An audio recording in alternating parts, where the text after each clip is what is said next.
Hiya, Barbie. Hi, Ken. You want to go do a podcast? Sure. Jump in. Ladies and gentlemen, Cullens and Swans, Volturis of all ages, and everyone else, welcome to Binging Barbie. I'm your host, Jay, and with me I have a special guest. You're like a drug to me, Rachel. It's like you're my own personal brand of heroin. I'm sorry, Jacob. I'm already taken, but thanks. I just had to do that line, like of all the lines. Oh, it is a line. It is. I audibly was just like, ew. He said it. I was watching it this morning. Well, yeah, this is a podcast about toy media franchises, 2000s nostalgia, and whatever else we want to talk about. My normal co-host John decided he had better things to do than watch 5 Twilight movies, so I have gone rogue. This is a continuation of our first double series. We did the Transformers movies, and now we're doing the Twilight movies. 2 series that are very different, but I think are more similar than people tend to think. I'll get into it in just a second, but yeah. Does it have to do anything with transforming? Not really. Oh. we'll see. But yeah, this week we are going to be beginning the second half of this portion, which is of course the Twilight movies. We're starting with the original Twilight. So, Rachel, what is your Twilight history? I don't know. I kind of remember hearing about when the movies came out, hearing about the books, and it was sort of a status symbol if you had read the books or if your parents let you read the books. I was like, yeah. Whoa, she read Twilight? Because I wasn't technically allowed to read it till I was like 15, which I wasn't really interested in reading it until my mom told me I couldn't read it.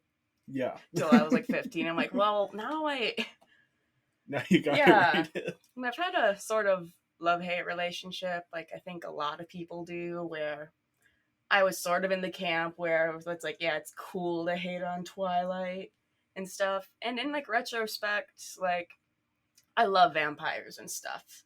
So I feel like there's some good things in there, but it's still not good. But it's also not the pile of garbage everyone wants to say it is either. I do think it's treated very unfairly. Yeah, I was very much in when it was coming out, especially the movies, because when the books were coming out, I was less aware of it. And even like the earlier movies, it was more just something that my mom liked, and she went to see a lot of the movies, and my dad went with her and read all of the books as well. But yeah, when I was old enough to have opinions on things that I hadn't actually seen, then I was very much in the disliking Twilight phase and anti-Twilight, like, these are dumb books for girls and not real vampires. And I kind of also had like a small, like, not like other girls phase, like Bella here, where I was just like, like vampires are cool and all, but this romance, like, the romance is bad, which it is, but I hated it for the wrong reasons. That is the irony of this, that it's like Bella is such a not like the other girls character, and yet Twilight became so quintessential what girls are into now that it was like swapped places. Whereas like I got into it very recently, earlier, I guess last year, since this episode is coming out 2025. I got into we're recording this a few weeks in advance. But I went to see with Emma, who is not my sister, but the other Emma who has been on the podcast. We went to a local theater that was showing Twilight, a sold-out screening, and had an absolute blast. We were sitting near the front, but the entire audience was reacting, and it was just so much fun.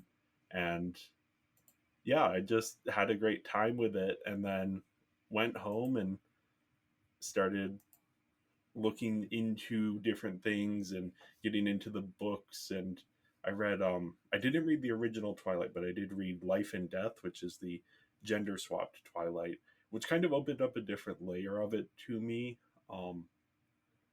because my theory about Twilight and why I think it is similar to Transformers is that I think both of them are very quintessential to the teenage experience, and they're sort of teen wish fulfillment franchises that were coming out at around the same time and dealing not with similar things, but not dissimilar things either. You know, Twilight is this romance and the fantasy of like this boyfriend who is perfect but in like a bad boy way, and whereas Transformers is like, oh, you have the hot girl and the nice car and you save the world with your friends who are also robots. Okay, I see. Yeah, it's but the power of fantasy. Yeah. Which, yeah, the Twilight, well, we'll talk about all of that stuff with Twilight. But yeah, then they did a redo of, like, since the first screening had gone so well, then the theater did an encore screening that I went to, and then I believe you were there for their New Moon screening. Right? No, I went to that one. Yeah, it was a lot of fun. Yeah, it was also my first experience watching that movie, which, while it was a lot of fun, I wouldn't recommend that for a first viewing. I will say it was kind of hard to hear the lines at some point because people were quite loud. Yep. So. Yeah, I honestly, though, for being my first viewing of the original Twilight, I did have a lot of fun. But yeah, it surprised me how much the series hit with me, and I was like, oh, if I had read this when I was 15 and been open to it, like, this would have been an obsession of mine as a teenager. Yeah, no, I did end up reading only the first book, and it was interesting at times and stuff, but the writing was very boring, and it was also quite slow in some paces, I would say. Yeah. And the movie struggles a little with that too, but not nearly as badly as the book does. Like, at least the movie can hide all of the terrible, like, exposition and description of every single thing Bella does when she wakes up in the morning. Yeah. Like, step by step. Like, I wake up, I get out of bed, I take off my pajamas, I get dressed. I don't know. It is like, I think that is a common, like, YA thing. It is, but Twilight's like exceptionally overuses it. It's too much.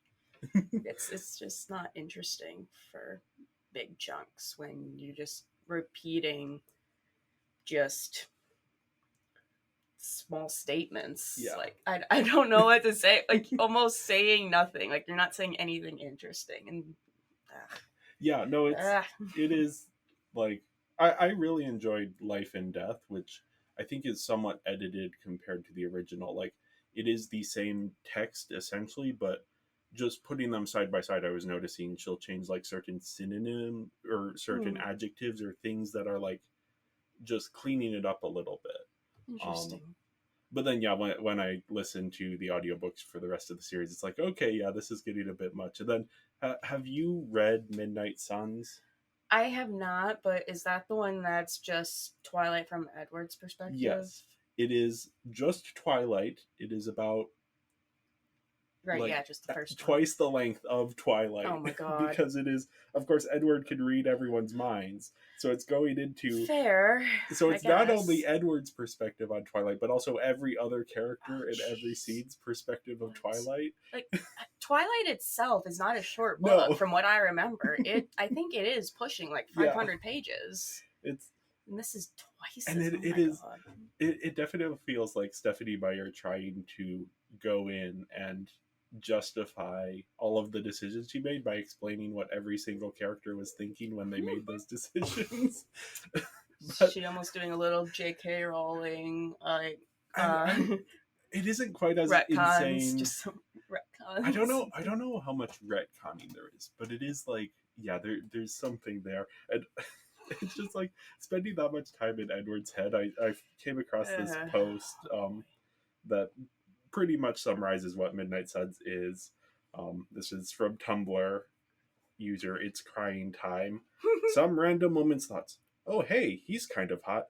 Edward Cullen. Dear diary, today another whore vies for my affection. Existence is agony. Oh my god. Like, is that like verbatim? No, but that is the vibe. That is the vibe. Yeah.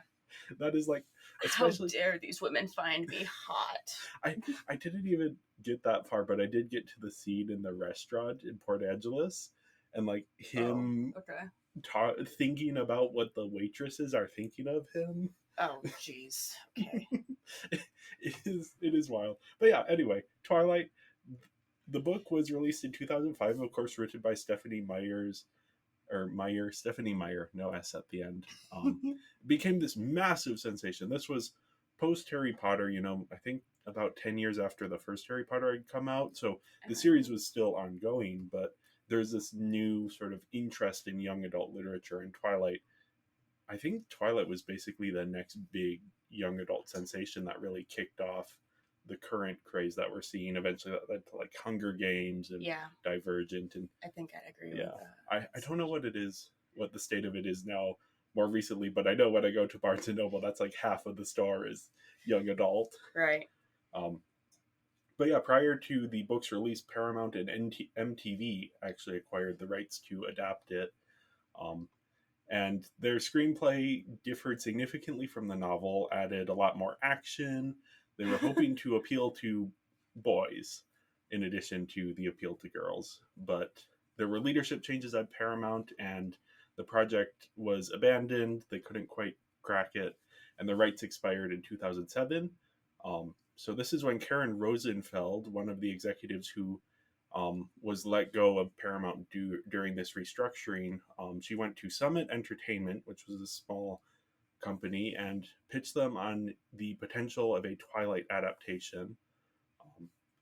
And Summit started initially as like an international distribution company, so they weren't really doing a ton of production work. They had done international releases of American Pie and Mr. and Mrs. Smith, and movies we've covered on the podcast, Christopher Nolan's Memento and Insomnia. But yeah, in the mid-2000s, they started working on their own productions, and so they saw franchise potential in the Twilight books. And their take on the material was, hey, what if instead of trying to change this, we just adapted it as faithfully as possible? But yeah, the movie was released on November 21st, 2008, so that's 3 years after the book came out, and was a massive sensation. It's directed by Catherine Hardwicke, who started out as a production designer. She worked on Tombstone, Tank Girl, Vanilla Sky. Her directorial debut was 13 in 2003, which is a sort of a young adult movie that was, I believe, co-written by someone she was related to who was in middle school at the time. So it's known for being like a accurate representation of teenagers at that time. Then she also directed Lords of Dogtown and The Nativity Story prior to doing Twilight. But with the release of Twilight, she actually became, at that point, the most financially successful woman director. Despite this, she didn't return to direct the sequel. There's some drama with that. It sounds like it was mainly just they wanted the sequel to come out the next year, and she didn't have the time to do as what she wanted to. So they went ahead with someone else. But yeah, after Twilight, she made the werewolf romance movie Red Riding Hood. Which, have you seen that one? I have not. It's interesting. It is disappointing because it is a murder mystery that is like taken over by a love triangle. Like, of course, it's a really good idea, and like Catherine Hardwicke, since she started out as a production designer, the production design on it is so good. But yeah, it was a little disappointed when I read it or watched it, but. Oh, also, Catherine Hardwicke directed 2 episodes of Eyewitness, which is a show that I like a lot. That actually has a very similar visual style to Twilight. I haven't seen it in several years, but it's written by Melissa Rosenberg, who is a writer and producer who worked on The OC, Step Up, Dexter, Jessica Jones. So projects that definitely feel like she would be a good fit with Twilight. Those are shows I have heard of. And she actually wrote all of the Twilight movies. So she was involved with this whole series from beginning to end. And she is married to Lev L. Spiro, who people who have listened to this podcast might recognize as the director of Beverly Hills Chihuahua 3. Oh yes, I think everyone would recognize that. He showed up on a list of things recently, and I was like, oh, that's the director of Beverly Hills Chihuahua 3. We recorded that episode so long ago. It sounds like such a deep cut. It does. I just have a, like, for a lot of the directors we cover, especially with, like, people with uniquer names. Oh, sure, absolutely. Yeah. But yeah, we also have cinematography by Elliot Davis, who is a frequent collaborator with Hardwick, who also worked on Legally Blonde 2, The Iron Lady, and Hocus Pocus 2. And we have music by Carter Burwell, who is probably most well known for composing the scores for most of the Coen brothers films, starting with their first one, Blood Simple. Also a frequent collaborator with Todd Haynes, Bill Condon, Martin McDonough, and Spike Jonze. And he actually has 3 Oscar nominations for Carol, 3 Billboards Outside Ebbing, Missouri, and the Banshees of Inisherin. So yeah, Twilight. But before we get into the next stuff, I forgot to ask you in the intro. Are you Team Edward or Team Jacob? I don't know. I guess Jacob is somewhat better, but I never really got the boyfriend vibes from him. Yeah, like, they could have been good friends. It depends on, because, like, especially the Eclipse book. I haven't seen the Eclipse movie yet, but in the book, it is like he is worse than Edward in how manipulative he is. See, no, and that's the thing. And Edward is already bad. I've heard that he does do some questionable things, and yeah, I've only read the first book. I've seen a couple of the movies, like the first 2 and then the last one, basically. So I don't have enough knowledge to really weigh in on him as a person. But I don't know. I'm sort of team all of these people should leave each other alone. That fair. Bella and Jacob can be friends. I don't think that's a problem. Yeah. I have, after rewatching this movie again for the 3rd time this year, I think I'm Team Mike. Really? Because he is nice in a way that all of her other romantic interests are not. See, I don't know. I'm not sure if I'm a big fan of any of the guys in Twilight. Because, like, she shows up at school, and Mike and Eric both immediately go, like, whoa, new girl hot. Yeah. And I believe they both refer to her as babe or baby within, like, their first interactions. Like, I don't know. They're also kind of creeps, and, like, they're her friends, but I feel like they're her friends with ulterior motives. Okay. So it seems... Yeah, I think they seem also a little slimy. I read Mike in the movie, at least, as being sort of like a bit of a doofus, but in a sweet way. I mean, I see that too. He just feels a little pushy at times. In Midnight Suns, Stephanie Meyer does make very clear, because Edward can read all of Mike's thoughts. So in case you were on the fence about Mike, he is portrayed as a bit more of a creep in the Midnight Suns. I knew it. I just did not get a good feeling. Okay. Yeah, that's fair. I also think the question of Team Edward or Team Jacob, I think it is less who do you think Bella should end up with. For the people who are invested in it, it's less who do you think Bella should end up with, and it's more who would you want to end up with. That's at least my understanding of it. I mean, right, sure, because the book in itself is sort of a self-insert fantasy, so... Yeah, I almost think with a lot of shipping in general, it's mostly, who is your favorite boy? Yes. If you were this character, which one would you want? Yeah, that's very much how I feel about, like, Hunger Games, where I'm like Team PETA. But I don't know if PETA is actually the best fit for Katniss. Yeah, I don't really know. I haven't read those books in a long time. I know I was Team Gale, but I was like 12, and I haven't read those books in a long time, so Gale is like the bad boy. It's like kind of in the later books try to make PETA into a bit more of a bad boy. But yeah. Anyway, Twilight. This is the story of Bella Swan, who is a 17-year-old girl who decides to move with her divorced father, move in with her divorced father, who lives in Forks, Washington, after her mother gets remarried. Bella is incredibly insecure and introverted and does not appreciate all of the attention being a new kid in the small town high school brings. Fair. But also attending this school are the Cullens, who are 5 incredibly attractive but aloof adopted kids of the town's doctor. Bella is assigned to sit next to Edward Cullen in her biology class, but he acts coldly towards her and leaves the class in disgust. As things go on, Bella begins to suspect something is up with Edward after an escalating series of strange occurrences. He stops her from being crushed by a car with his bare hands. He shows up just in the right time to stop her from being attacked. And later he confesses to her that he can hear other people's thoughts, except for hers. He really does give her all of the red flags and says, "You don't want to be with me." And she's just like, no, that's okay.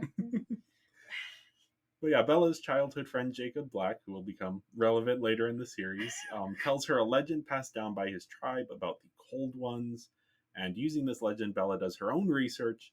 And after school the next day, Bella confronts Edward, who confesses that he and his family are vampires.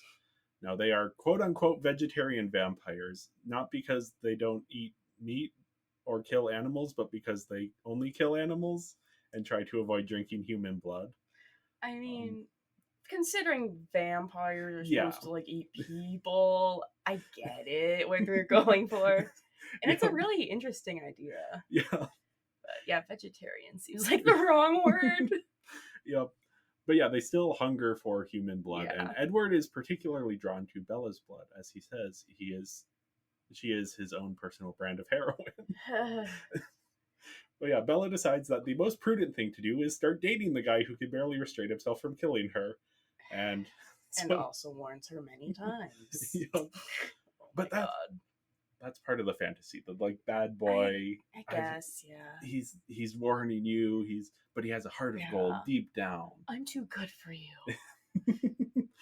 But yeah, she meets the rest of the Cullens as well, who are mostly welcoming to her, and because they want to see Edward happy, since he is the only one who is not in a relationship. Oh, that must mean he's so sad. I mean, that is basically the plot of Midnight Sun. I guess, but like, yeah. But then a trio of non-vegetarian vampires show up, led by James, and they agree to leave the Cullens in peace, but then James catches Bella's scent, and because even though she is Edward's own personal brand of heroin, she is also more appealing than the average human to other vampires. So James decides to hunt her down. So the Cullens send Bella back to New Mexico to try and keep her safe, but then Bella receives a call from James, who claims to have kidnapped her mom. Bella goes to confront James and discovers that he tricked her, and James tortures her using his vampire venom. And then Edward and the other Cullens show up and kill James, but then Edward has to suck the venom out of Bella, and there's a whole drama, and he has to stop just short of killing her. He warned her. Yep. But then they return to Forks, where Edward takes Bella to prom, and Bella asks Edward to turn her into a vampire, but he tells her to wait. And then James's lover, Victoria, watches the two dance, and then walks off ominously into the sequel. Into the sequel? Yep. Oh, no. Yeah, this is like a fantasy, right? Yeah, this is definitely. I think that's what... have you seen the ContraPoints video on Twilight? I don't think so. It came out earlier, like a few months ago. Okay, I think I've seen it in my recommended and haven't gotten to it. It is very much worth watching, and part of the reason I wanted to do this series is because that video inspired me to like re-examine Twilight and like look into it as a different thing of like, oh yeah, this is a fantasy, and it's tapping into these like deep desires of romance and drama and danger and excitement. But it is also like, it is a fantasy. This is the people who read Twilight are not necessarily, they don't want this to literally happen to them. Right. They're living through Bella. Yeah. This whirlwind romance. Yeah. With this mysterious vampire. Yeah. Which, who doesn't want a vampire boyfriend? Yeah. It's there's something appealing about the like, the danger, but also the like protection of Edward, and how these two things contained within him. And that I think that's like the bad boy archetype, is that of like, there's the edge, but then there's also the sweetness. And I mean, I like that is where it is here in Twilight. I do think it is very important. That's not where this story ends. Because by the end of the series, Bella has become a vampire herself and is actually more powerful than Edward. So this is also a power fantasy eventually. But it starts out as, this bad boy. He's dangerous. Right. But it's more of it's a romantic fantasy. I forget where I first heard this term for Twilight, but I've heard of it referred to as virgin porn before. And I think that's very fitting. I mean, it's written by a Mormon woman, so it is pretty chaste, at least in these early books. Right, like that is worth noting for sure that she is Mormon. Yep. But and that does kind of show a little bit, but especially watching the movie, like the way these two look at each other, it's like they are so horny every time they look at each other. Yeah. It's just like, oh my god, what is happening? And it's like that's also definitely the draw of the fantasy. It's just I think this is, I get it. Yeah, I think this is one of those things. I think why it is so controversial is that this is something where you either get it or you don't. Yeah, it's doing what it's doing with complete sincerity. Like there is no self-consciousness about its exploration of these ideas in this fantasy. In kind of a way, it's kind of camp. Not in like a glitter and rainbows way, but in a like, we do have sparkly vampires. That is true. but it's like it is doing what it is doing so sincerely, not realizing how it's also kind of silly. Yeah. But it does capture like something elemental about the teenage experience of being like awkward and shy and introverted, and not, I guess that isn't all teenage experience, but like the moodiness, the like desire for some kind of romantic relationship, this like big epic sweeping romance, something exciting, but then also like Bella, especially in the book, but in the film as well, she is just the ultimate distillation of like teenage awkwardness and insecurity.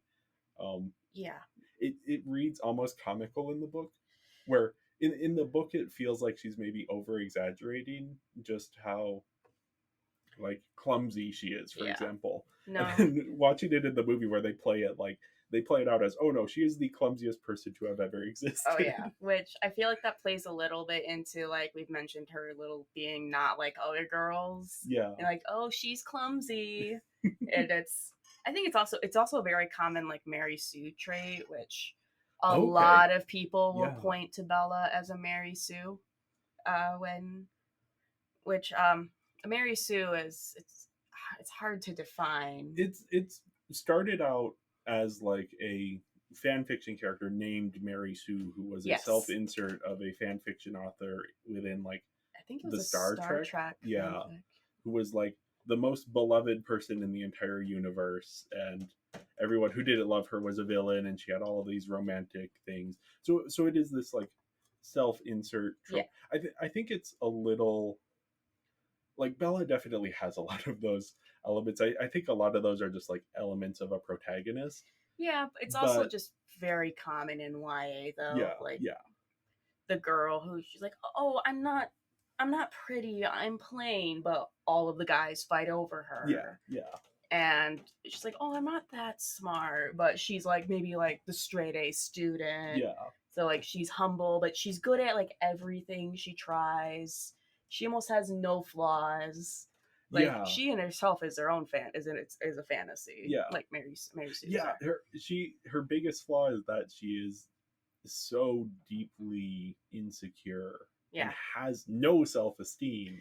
But the books don't really treat that as a flaw. No, they don't. And that's part of my problem with this book, is that how it treats some of the things, especially the romance. there's that's another thing, not to keep bringing up Midnight Sun, but I do think Midnight That's Sun all is right. so revealing because it is the author going back and reinterpreting her work and trying to explain what was going through her head as she's writing, Yeah. trying to justify all of these things. And Edward is constantly being like, "Oh, Bella, she's so selfless. That's so incredible." And it's like, No, she was she being kind of stupid. yeah, she is selfless, but it's not coming from a place of like kindness. It's coming from a place of she genuinely has no sense of self-worth.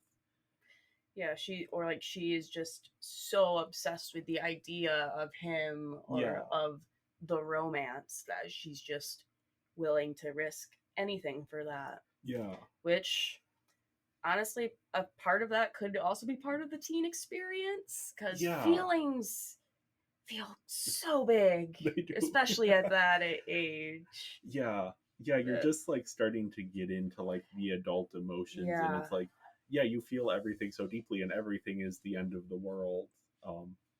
Like this is the second one, but when Edward breaks up with Bella, like that is a massive that is just this like massive earth-shattering thing for her, on an emotional level.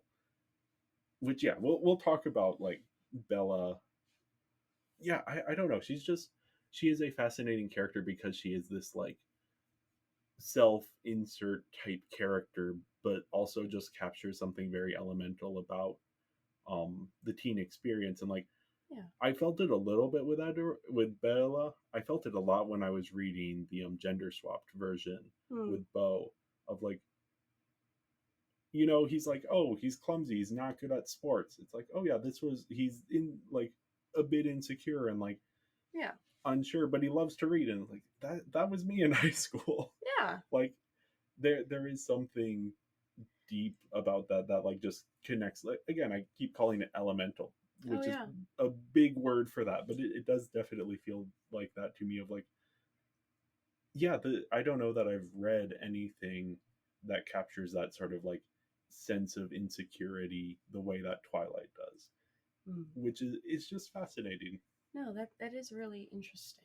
And then it like builds up into this like romance, and now, okay, we're bringing in all these other elements. And I like, at least the books, I like more when they're high school books than when they start to get into like vampire lore and the Volturi and all of that kind of stuff. I mean, from my experience with the movies, I think I agree with that. That like I kind of wish they had kept it more high school, and have not expanded it to this big thing so much. Like, I do think, yeah, they kind of overdid it or over dramatized it. Like, okay, maybe let's keep it more small scale. That might have been a better idea. I don't know. To be fair, I also have not seen the third or fourth movie.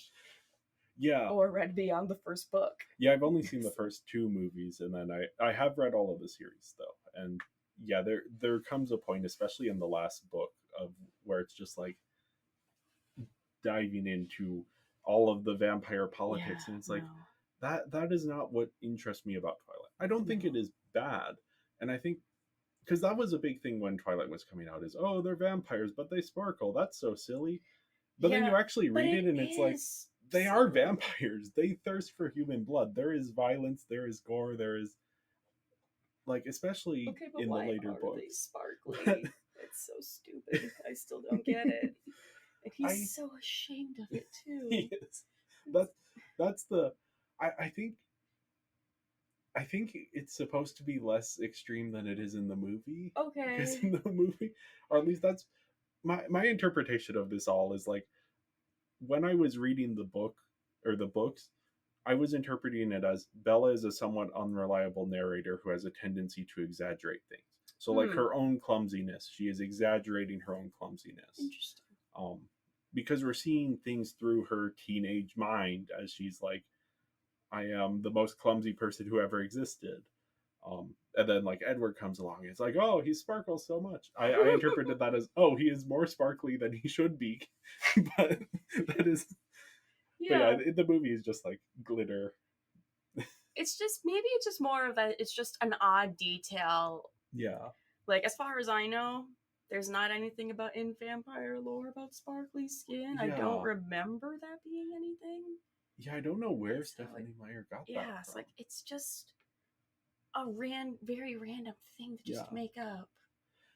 I Especially think if you it's want. supposed to be, because I know that there is like one thing that is definitely in pre-existing vampire lore is the idea of like vampires being supernaturally attractive. Oh yeah, no, sure. So I think the sparkliness is supposed to be like Part of like a part of lure. that. Yeah. Hmm. I think that might be specifically stated in one of the books that that is the reason that they sparkle. So I think that Okay. might just be like Stephanie Myers be like, hey, someone who sparkles, that would be kind of hot.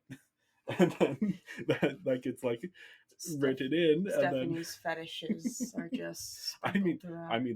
that is Twilight, and in its essence Yeah. is all of her. It's virgin porn. We don't have sex till we get married. We wait to become a vampire Yeah. till the right time. Yeah, that is at least my interpretation, that it's like it's meant to be make them more attractive to humans. That could be. I mean, especially since like they are like the predator. Yeah. So it's like, oh, I'm the monster. What if I'm the monster? But yeah, that is the thing that like people tend to focus on when they talk about the Twilight vampires, when really everything else the vampires do has precedent in some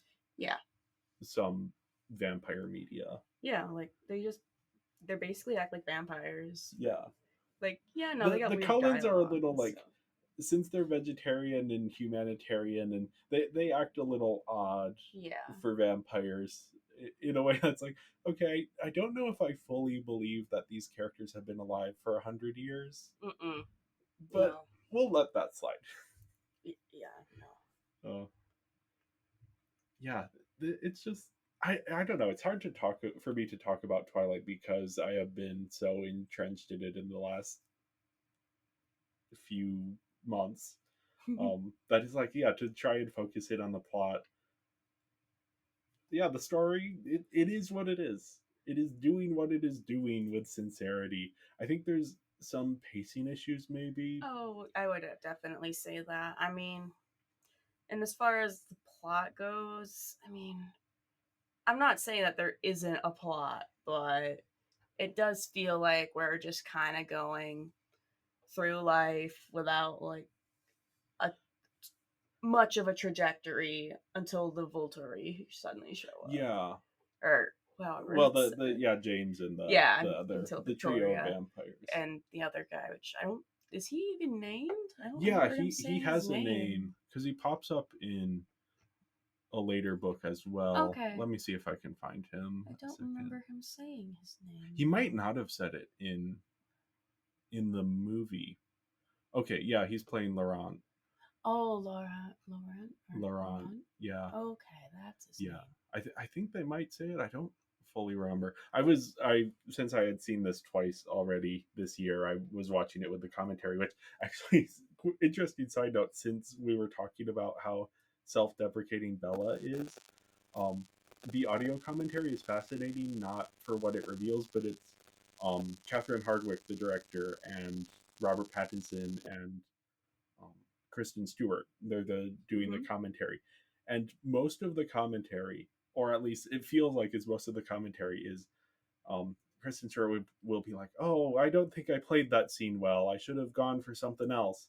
And then Robert Pattinson would be like, "I think my face is too flat. I don't look attractive from this angle." And then Catherine Hardwicke is sitting. I'm just imagining her like sitting between them, being like, "No, you were perfect. You were fine. You look lovely." Oh my goodness. But it was just fascinating to like hear them talk about themselves, and it sounds like both Kristen Stewart and Robert Pattinson aren't accustomed to like watching their own movies back. So it sounds like it was a bit of a difficult experience for them, and they were like very in their own heads about it. And like I could be wrong, but didn't they like hate each other during production or something? No. They had a romance. Oh, they did? Wow, what am I thinking then? That isn't like an uncommon rumor for romantic movies, that the co-stars secretly hate each other. No, yeah, in this one they had a relationship. I think both of them have kind of reevaluated that as like, that wasn't a real romance that was we were pretending to be romantically involved on screen and it just like bled Yeah. into real life. Which honestly, with this kind of movie, I can kind of see it. Oh, it happens all the time. Especially the way they like make them like look at each other in this Yeah. movie, and like with some of the scenes, I'm like, no, I could see where sometimes where you could just start acting too hard that it becomes Yeah. real. Like, Yeah. oops, it spilled And over. that is like, because often with romance movies there will be like the co-stars will have a romance, and sometimes it seems to be more PR driven. I think a lot of times it's just It's these possible. people have spent so much time together pretending to be in love that it's just kind of like, Yeah. that just ends up happening in real life. And then that's why also these relationships don't tend to last very long, because Yeah. eventually you realize, oh, we were just pretending to be in love for a movie and we don't actually enjoy spending time together in a romantic way.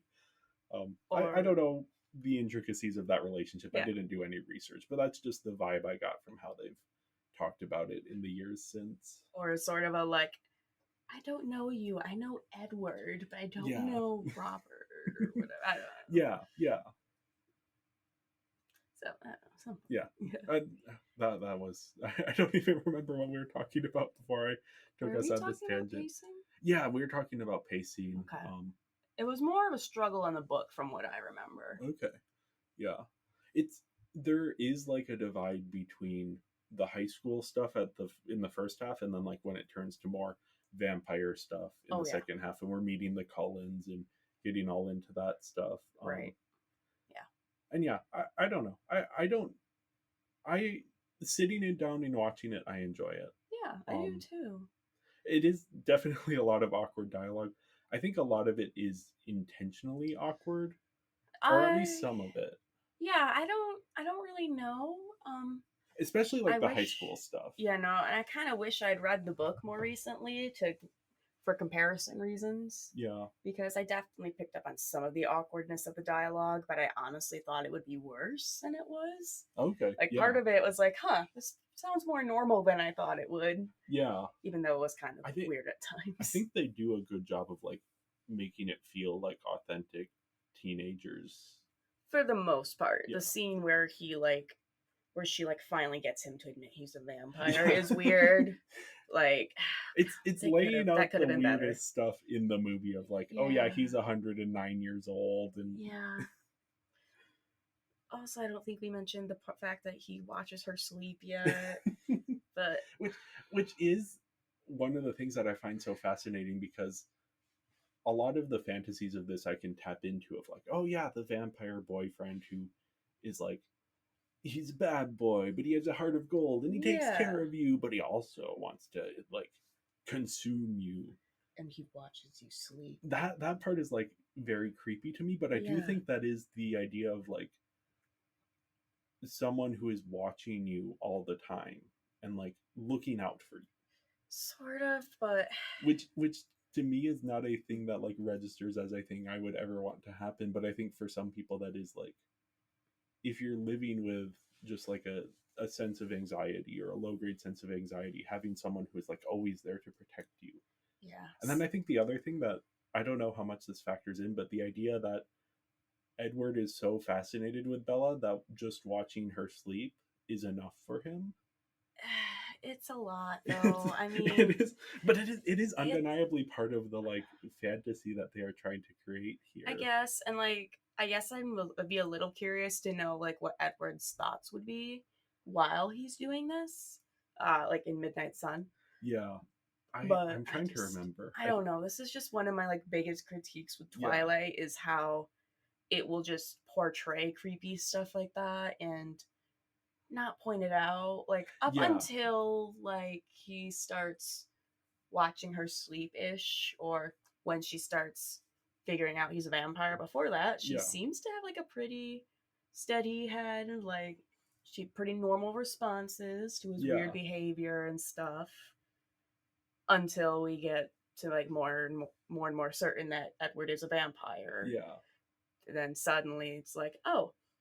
And that is like, this is a toxic relationship, like undeniably. And the thing, like him watching her sleep is real world incredibly creepy. Yeah. I This movie would have been so much better if it was a horror movie. Which, yeah, Twilight should be a horror story. But then I also think it's like, for me, part of this is like I just approach it from the sense of like, this is a fantasy. This isn't something that someone actually wants to happen to them literally. This is just like someone who's exploring these ideas and these emotions. Sure, but they can also be, the Twilight books, while were read by varying ages, even if they were like aimed for teens or older teens, lots of 12-year-olds and so read it. And the problem with this kind of stuff being in there without like critiquing it and just without like, while glossing over the creepiness of his obsession and watching her sleep. Yeah. It just, I feel like it could set up some girls or anyone, not just girls, to have some like skewed perception of what relationships should look like. Yeah. And I don't disagree with that at all. I do also though think of like, well, for me personally, I understand it's a toxic relationship, and I think there has been a good push, especially in the last few years, to be like, hey, this relationship is creepy. Definitely. In a way that is like, okay, yeah, I see people who are engaging with it and reevaluating it and understanding it in a way of like, hey, you can still enjoy this while being aware of like, this is not a healthy relationship. Oh yeah, I'm not saying you can't watch it or anything. But then I do also, this is part of why I wanted to bring in the Transformers element here, is that I think the Transformers movies are also guilty of that, but they almost never get talked about in that way. They are not in terms of romance, but in terms of portrayals of like the military, and having this very idealized portrayal of the military as this like, oh, everyone is working together. It's this well-oiled machine. They always get the job done. And then there are also romance elements to the Transformers movies, and yeah, they are indulging in a fantasy, and it's a different fantasy. And because it is a fantasy that is more masculine coded, it doesn't get evaluated the same way that they do Twilight. You know, no one is going around, I guess maybe some people are. People aren't generally going around saying the Transformers movies are harmful because they perpetuate incorrect ideas about violence and warfare. Interesting. I mean, I gotta say, like, I've never seen Transformers, so like it's a really a little hard for me to weigh in here. But no, I see what you're saying there. Yeah, and it's like a balance of things. I tend to go for more of the my comparison has been 50 Shades of Grey and John Wick, because those are both things that are meant for adults. So presumably people who have a little bit more lived experience and have a better understanding. And it's like, why are we like clutching our pearls at 50 Shades of Grey portraying a toxic relationship, whereas John Wick is about a guy who goes on a murder spree for revenge, and everyone's like, oh yeah, this is so satisfying. But we understand, because so many people are like, yeah, I would also. But we understand in John Wick, or at least as people understand with John Wick, oh, this is a fantasy. Like, John Wick is not literally saying go out and murder a bunch of people for revenge for your dog and whatever else John Wick is doing. Those movies go weird places. But yeah, no, it is like, this is not a representation of the real world. This is not a realistic representation of violence. Whereas 50 Shades of Grey, that is like all everyone talks about. Because they misrepresent BDSM so bad. But John Wick misrepresents like violence. Like John Wick is going around basically. Seen John Wick either. John Wick is basically like dancing with guns and shooting people, and it's like he kills so many people in very elaborate ways, and it's like, why? And I know the answer, but why is one criticized and the other one is just kind of like, oh, we'll just let this go by. Because we hate women. Criticism. Yeah, and it's the more female. I mean, not that 50 Shades is only for women, but it was clearly is the demographic in mind. Just same as Twilight. Yeah, like, Twilight versus Transformers. Yeah, our society just has the skew of hating on things that women enjoy. Yeah. Yeah, and again, I don't think Twilight is above criticism. Oh, absolutely just not. Like I don't think Transformers is above criticism. No. Twilight is unnecessarily hated upon much more than it needs to be, but no, it's not above criticism at all. because it's a good movie. It's not a great movie. Yeah, just to get into our scores here, since we're Oh kind of yeah, moving on to characters, I gave the story a 3 out of 5. I gave it a 3.5, and I really consider doing a 3. I don't know. It's tough to evaluate like where the story ends and where the characters begin for this one, Yeah. and it's like, yeah, there's so much that I like about it, just on like a personal level, stuff that resonates with me. Yeah. But then it's also like, I don't know, it's Twilight, so it feels a little silly to give it a Yeah. higher score. Like the romance was cuter than I remembered it Okay. being, but then Edward is still a creep and Yeah, obsessed. yeah. So then I'm like, if this was a horror movie or if Edward wasn't weird, this could be so much better. Yeah, yeah. Yeah, if it were more self-aware about yeah, what Edward is or if and it what didn't he's take like. itself quite as seriously, maybe like Yeah, honestly, like it take yeah, like we were talking about with camp, like if it, I wish it was more self-aware and played with yeah, it a little bit. yeah. I need to come up with some, because I know that there are films both before and since Twilight that have played with these kind of dynamics, but in a more aware of what Mm. they're doing way. Mm-hmm. Off the top of my head, there's this is very different, but In the Cut, Jane Campion's In the Cut, which is about a teacher who falls in love with someone who she is suspecting might be a serial killer. Oh, And so fun. that's actually like delving into like, hey, this relationship is kind of messed up. Yeah. And that goes in very different directions. But yeah, that's just off the top of my head something that came Okay. to mind. But yeah, Bella, we talked a lot about her. We did kind of. I've been calling her in my own head the ultimate cipher for the teenage experience, using cipher in the sense of like a blank slate on which everything can be projected. Yeah. Yeah, I have mixed feelings about Bella because I'm a little afraid I might be a little bit of a Bella. I I am mean, definitely a bit not, of a but Bella, especially like as a teenager. I was a total yeah, Bella. I had a lot of just like similar interests, I feel like. Okay. And of course, I was just more introverted and quiet. So, Yeah. but that's probably what you're getting. We keep talking about the teenage experience. Yeah. A lot of teenagers experience those Yeah. sort of things. And then, yeah, like we talked about the whole not like other girls. And that is in itself, I think, a very common, almost rite of passage. Yeah. Not that everyone goes through it, but I don't know. I just feel like a lot of like women I've talked to have expressed having some sort of not like other girls phase, Yeah. or at least being sympathetic towards it, because they're like, yeah, I don't want to be like stripped down to just a caricature because society Yeah. wants to put down everything women like. So we have to be like, oh, I'm not like them. Yeah. Please see The me as a sort of person. the rejection of femininity, Yeah. not in its entirety, but being like, oh, that's not who I am. As sort of like, yeah, a direct response to how women are portrayed and thought of in the culture, and trying to like, yeah, that is very like born of the patriarchy. And I didn't quite have that, but I did definitely have my like, for me it was very different, because for me it was like, oh, I don't want anyone to realize that I'm not straight. And so for me it That was makes like a a difference. rejection of feminine things out of like fear of being detected. Yeah. Versus like the rejection of that out of a sense of like you want to move away from sort of these stereotypes.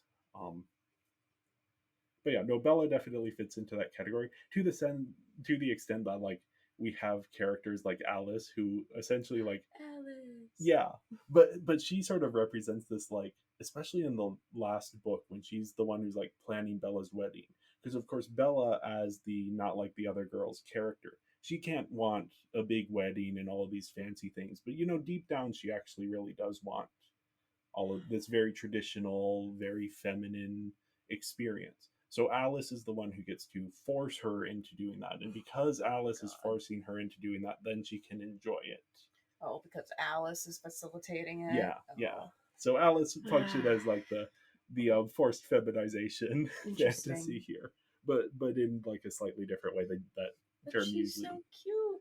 Oh, I mean, she definitely like it is in writing this up, because oftentimes I think in these types of stories, other women characters are portrayed as you're either the not like the other girl, yep, or you're the other girl, or who's you're just like the jealous, the blonde bitch. Yeah, the jealous, yeah, Rosalie, Rosalie in this one, or Jessica as well, the Anna Kendrick character, who are more traditionally feminine, and they're competing for the love interest attention, but he doesn't care about them because he likes Bella. Fun fact: Anna Kendrick forgets that she's in Twilight. I mean, she probably didn't do too much time on these movies. That doesn't completely surprise me, but yeah, it is kind of funny because I think other people forget that she's in Twilight as well. I know, I do too, but it's kind of weird to see her there. Yeah, but also hearing that fun fact and then watching her in the movie, she does not look like she's having fun at any time. Which like, I think that is like her character. It could be that she's like very try hard. It could be. That's my interpretation, at least. Yeah. But yeah, it is surprising though to have Alice here, who is a more traditionally feminine character, who is like pushing Bella in that direction, in a like loving. It doesn't feel predatory or anything. No, I Alice think they're actually friends. And yeah, to have that not be defined as like this threat to Bella, but instead have that be, oh, she can. Bella can have a little bit of femininity as a treat. As a treat. But no, yeah, Bella, she's awkward, she's shy, she's clumsy, she's angsty, she's all of these things. The not like the other girl things, which I guess we should probably explain. I guess you explain that a little bit. But it's like, yeah, no. It's a trope.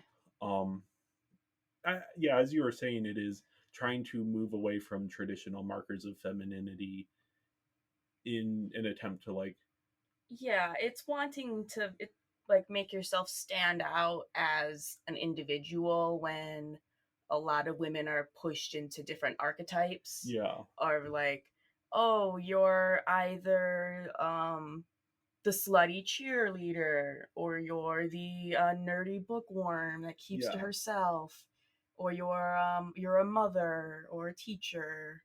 Yeah. And there's just stereotypes that go along with all these categories. And I think the not like other girls phase is very much a way of trying to claim that individuality, but it does it in a way that puts down other women.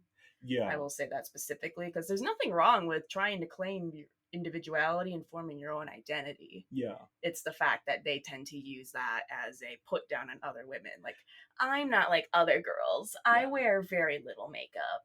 Yeah. And just rely on my natural features, unlike all of those sluts over there with their mascara. I don't know. I always think of like Beauty and the Beast, the animated one, where you have Belle and then you have the I forget what they're called, but they have like a derogatory name, who are just like, they're covered in makeup, they have the blonde hair, and they're very like ditzy, and they're fawning over Gaston while Belle's over on the fountain reading her book. No, that's a huge, like, very quintessential now with other girls, for sure, that dynamic.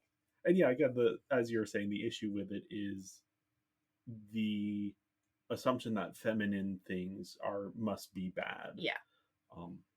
And I think there has been, like, especially in the last couple years with the Barbie movie, a re-embracing of femininity in a way that's like really fun to see.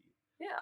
But no, Twilight is definitely within this, like, almost feels kind of like the peak of this type of thing. Maybe that's just because that was the age I was.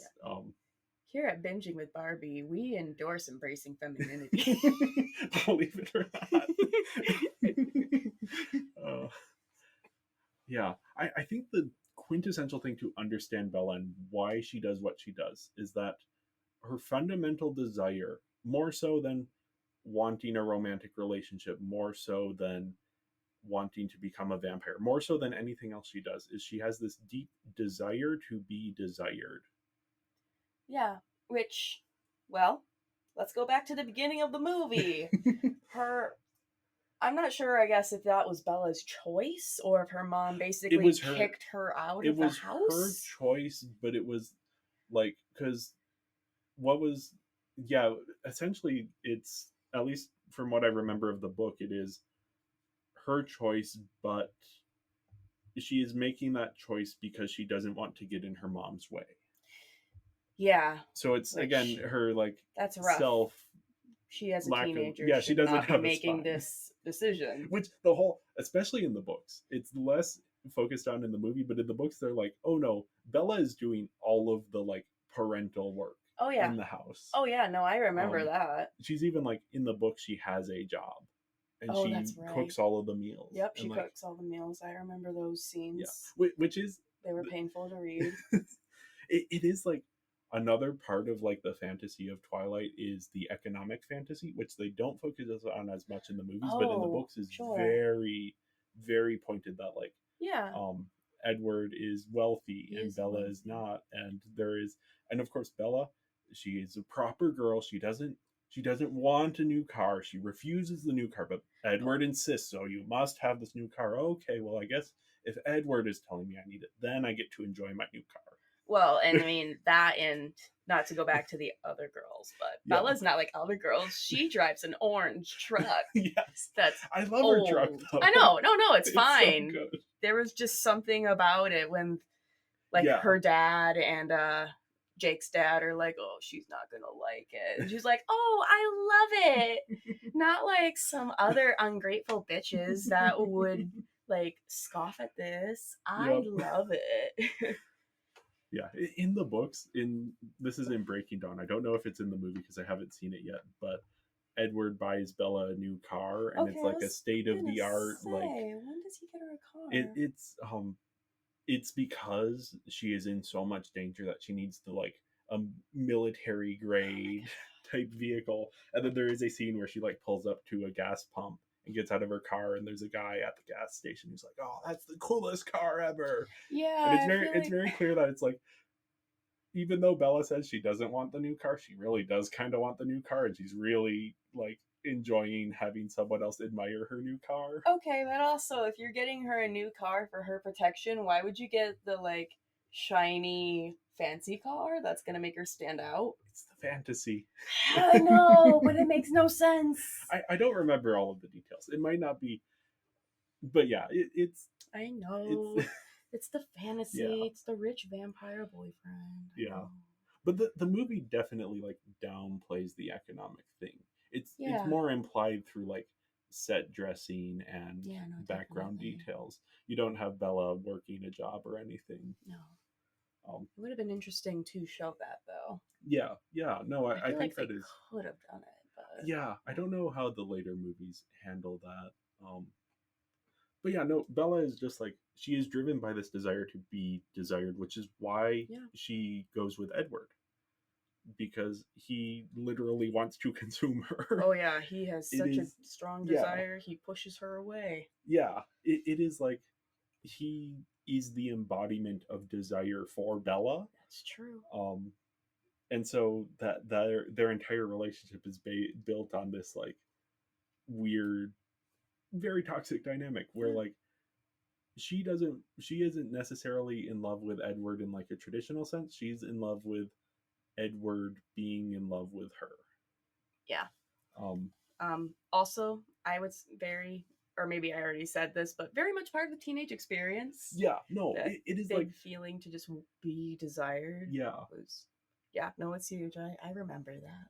No, that is something that is so fundamental to, I think, a lot of people's experiences. I would assume pretty much anyone's experience, even if it's, I'd say like, most people, the desire to be desired in, like, a platonic way. Right. Yeah, in any way. Yeah. But. Yeah.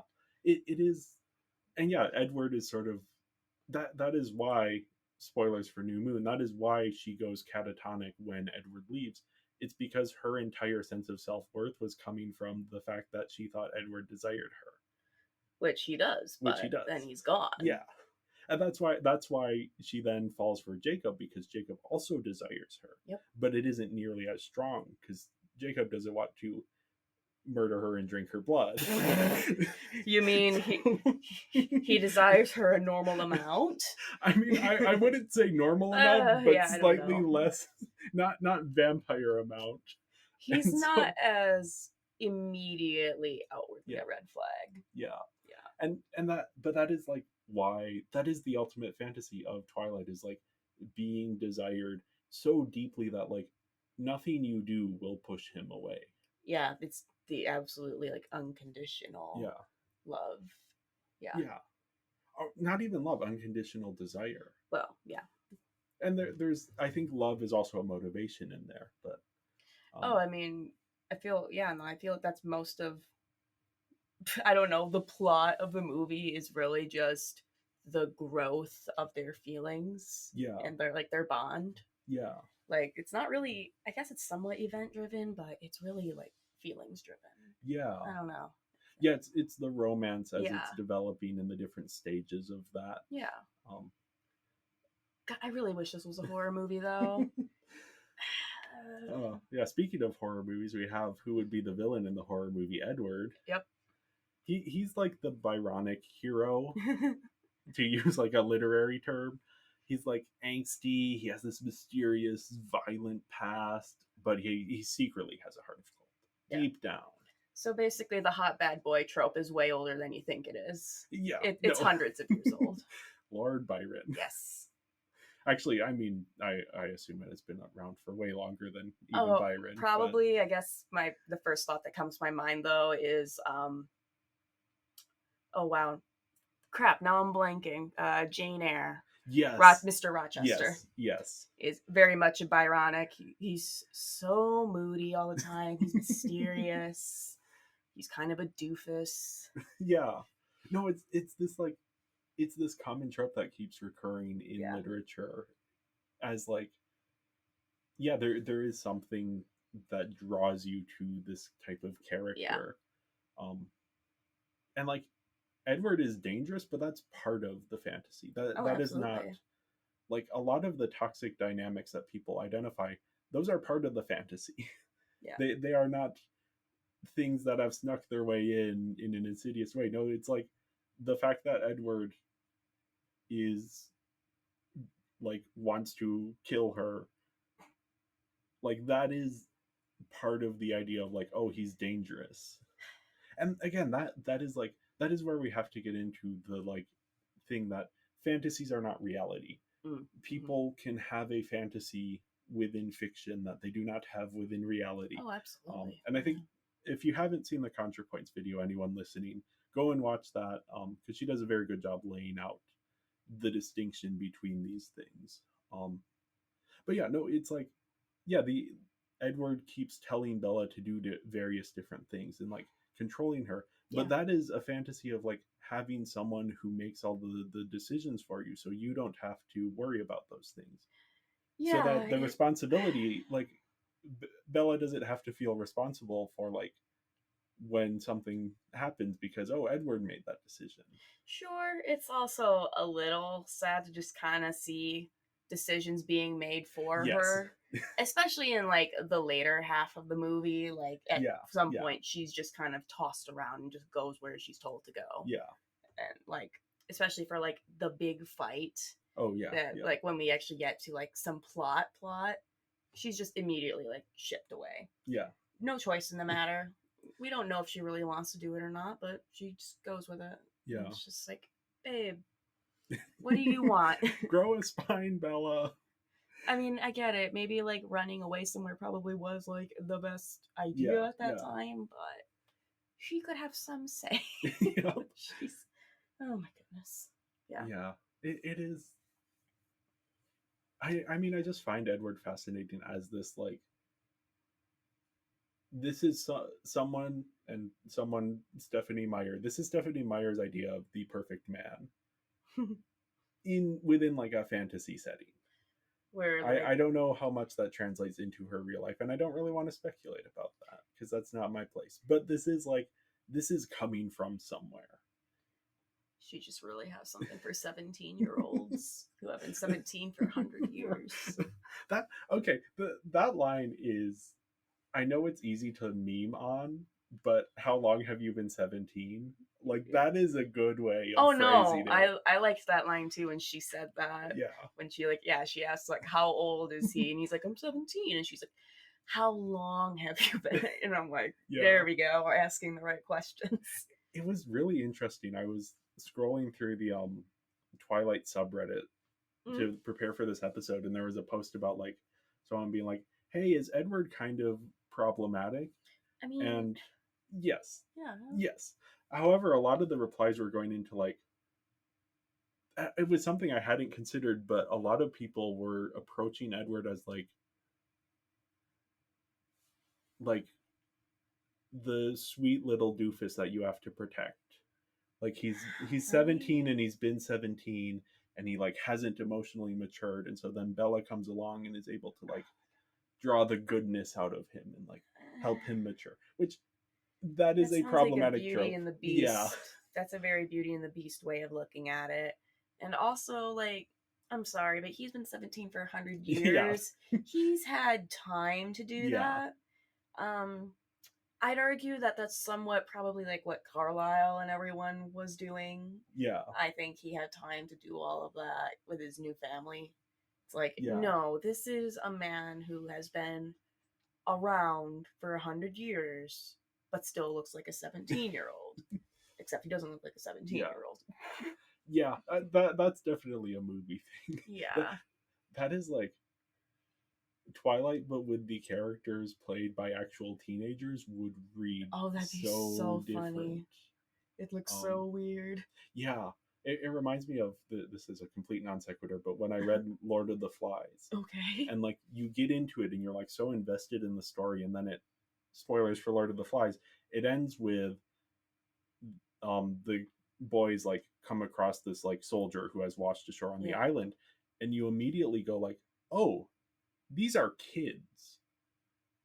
And it like breaks the reality that you have formed in your head. And that's why I think like no movie adaptation of Lord of the Flies can quite have that, because you're seeing them and they are kids. Whereas when you're reading it, it's like you forget that they're kids kind of, because they're doing and getting involved in and suffering these horrible things.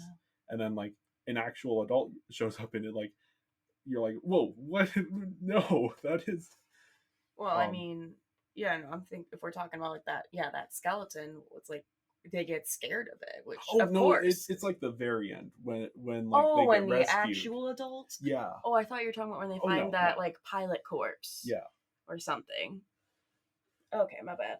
But yeah, this like the age is here. The fact that Robert Pattinson is, I believe, at this point in his 20s when he's playing this character, that is doing a lot of the heavy lifting to make this seem a little bit more acceptable than it would actually like.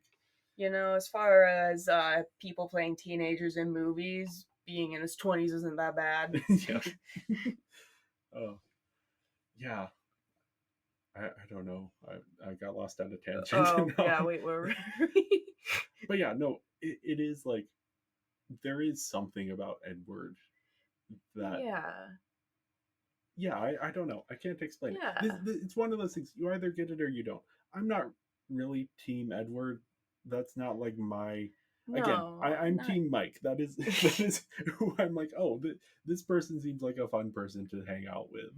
No, or like Jacob in the first half of New Moon, the book specifically. But no, there is something like in Edward and his mystery and his danger. Yeah. No, I get it. Mm-hmm. I get it, and if there were just a few things different, I probably would be Team Edward. Okay. But it really is like the level of obsession. Yeah. And also the watching her sleep. And also, I don't know about you, but my partner actually pointed this out, but the first time we see him watch her sleep, she sees him, and he does not leave right away. He leaves like pretty quickly, but he could have left faster than he did. He could have left fast enough that she wouldn't have seen him. He wanted her to know. It's like he deliberately chose that, and I don't know what to do with that. That's like, okay, you're creeping on her, but you're letting her know you were there. You know what this is reminding me of? This is, again, to go back to like the age thing. This is a favorite game of mine, called Virtue's Last Reward, and I'm going to be spoiling a major thing. So if you want to play it and you haven't played it, stop listening now, because this is one of my favorite plot twists ever. But you have 9 characters, and the protagonist, is this like attractive anime guy, muscly, young type character, and he does a lot of flirting with the female characters in the story. Mm-hmm. But throughout this thing, you are seeing things through his eyes, but you never see him. And then eventually, he walks up to a mirror, and it turns out he is actually like a 70-year-old man.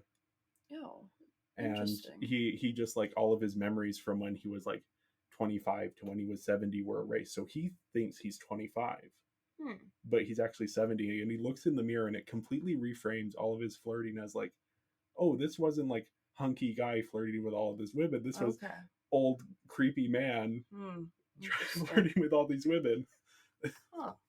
Yeah, it is a great game with a lot of weird twists, and that's like one of the weirder ones. But it reframes like, yeah, you can imagine a version of Twilight where Edward is played not by Robert Pattinson, but like, I don't know, creepy old man. And like it reads completely different, but that is more accurate because he is 109 years old. Yeah, it's like if he looked his age, people would think this is absolutely super creepy. Yeah. But because he's stuck at 17, it's okay. Yeah, no, it is a little weird. Like, I definitely get the pull. Yeah. Again, who wouldn't want a vampire boyfriend? And it's also like the Mormon, I think the Mormon thing of like, oh, he's really old fashioned. Like he's a gentleman in the like class. Interesting. I guess that's not Mormon, that's more like conservative. And that's not just a conservative thing. But like the Mr. Darcy thing of, oh, he's a true gentleman. He's not like these modern boys. Okay, and speaking of Mr. Darcy, I may be way off base here, but from what I remember, aren't all of the Twilight books based off of a classic novel?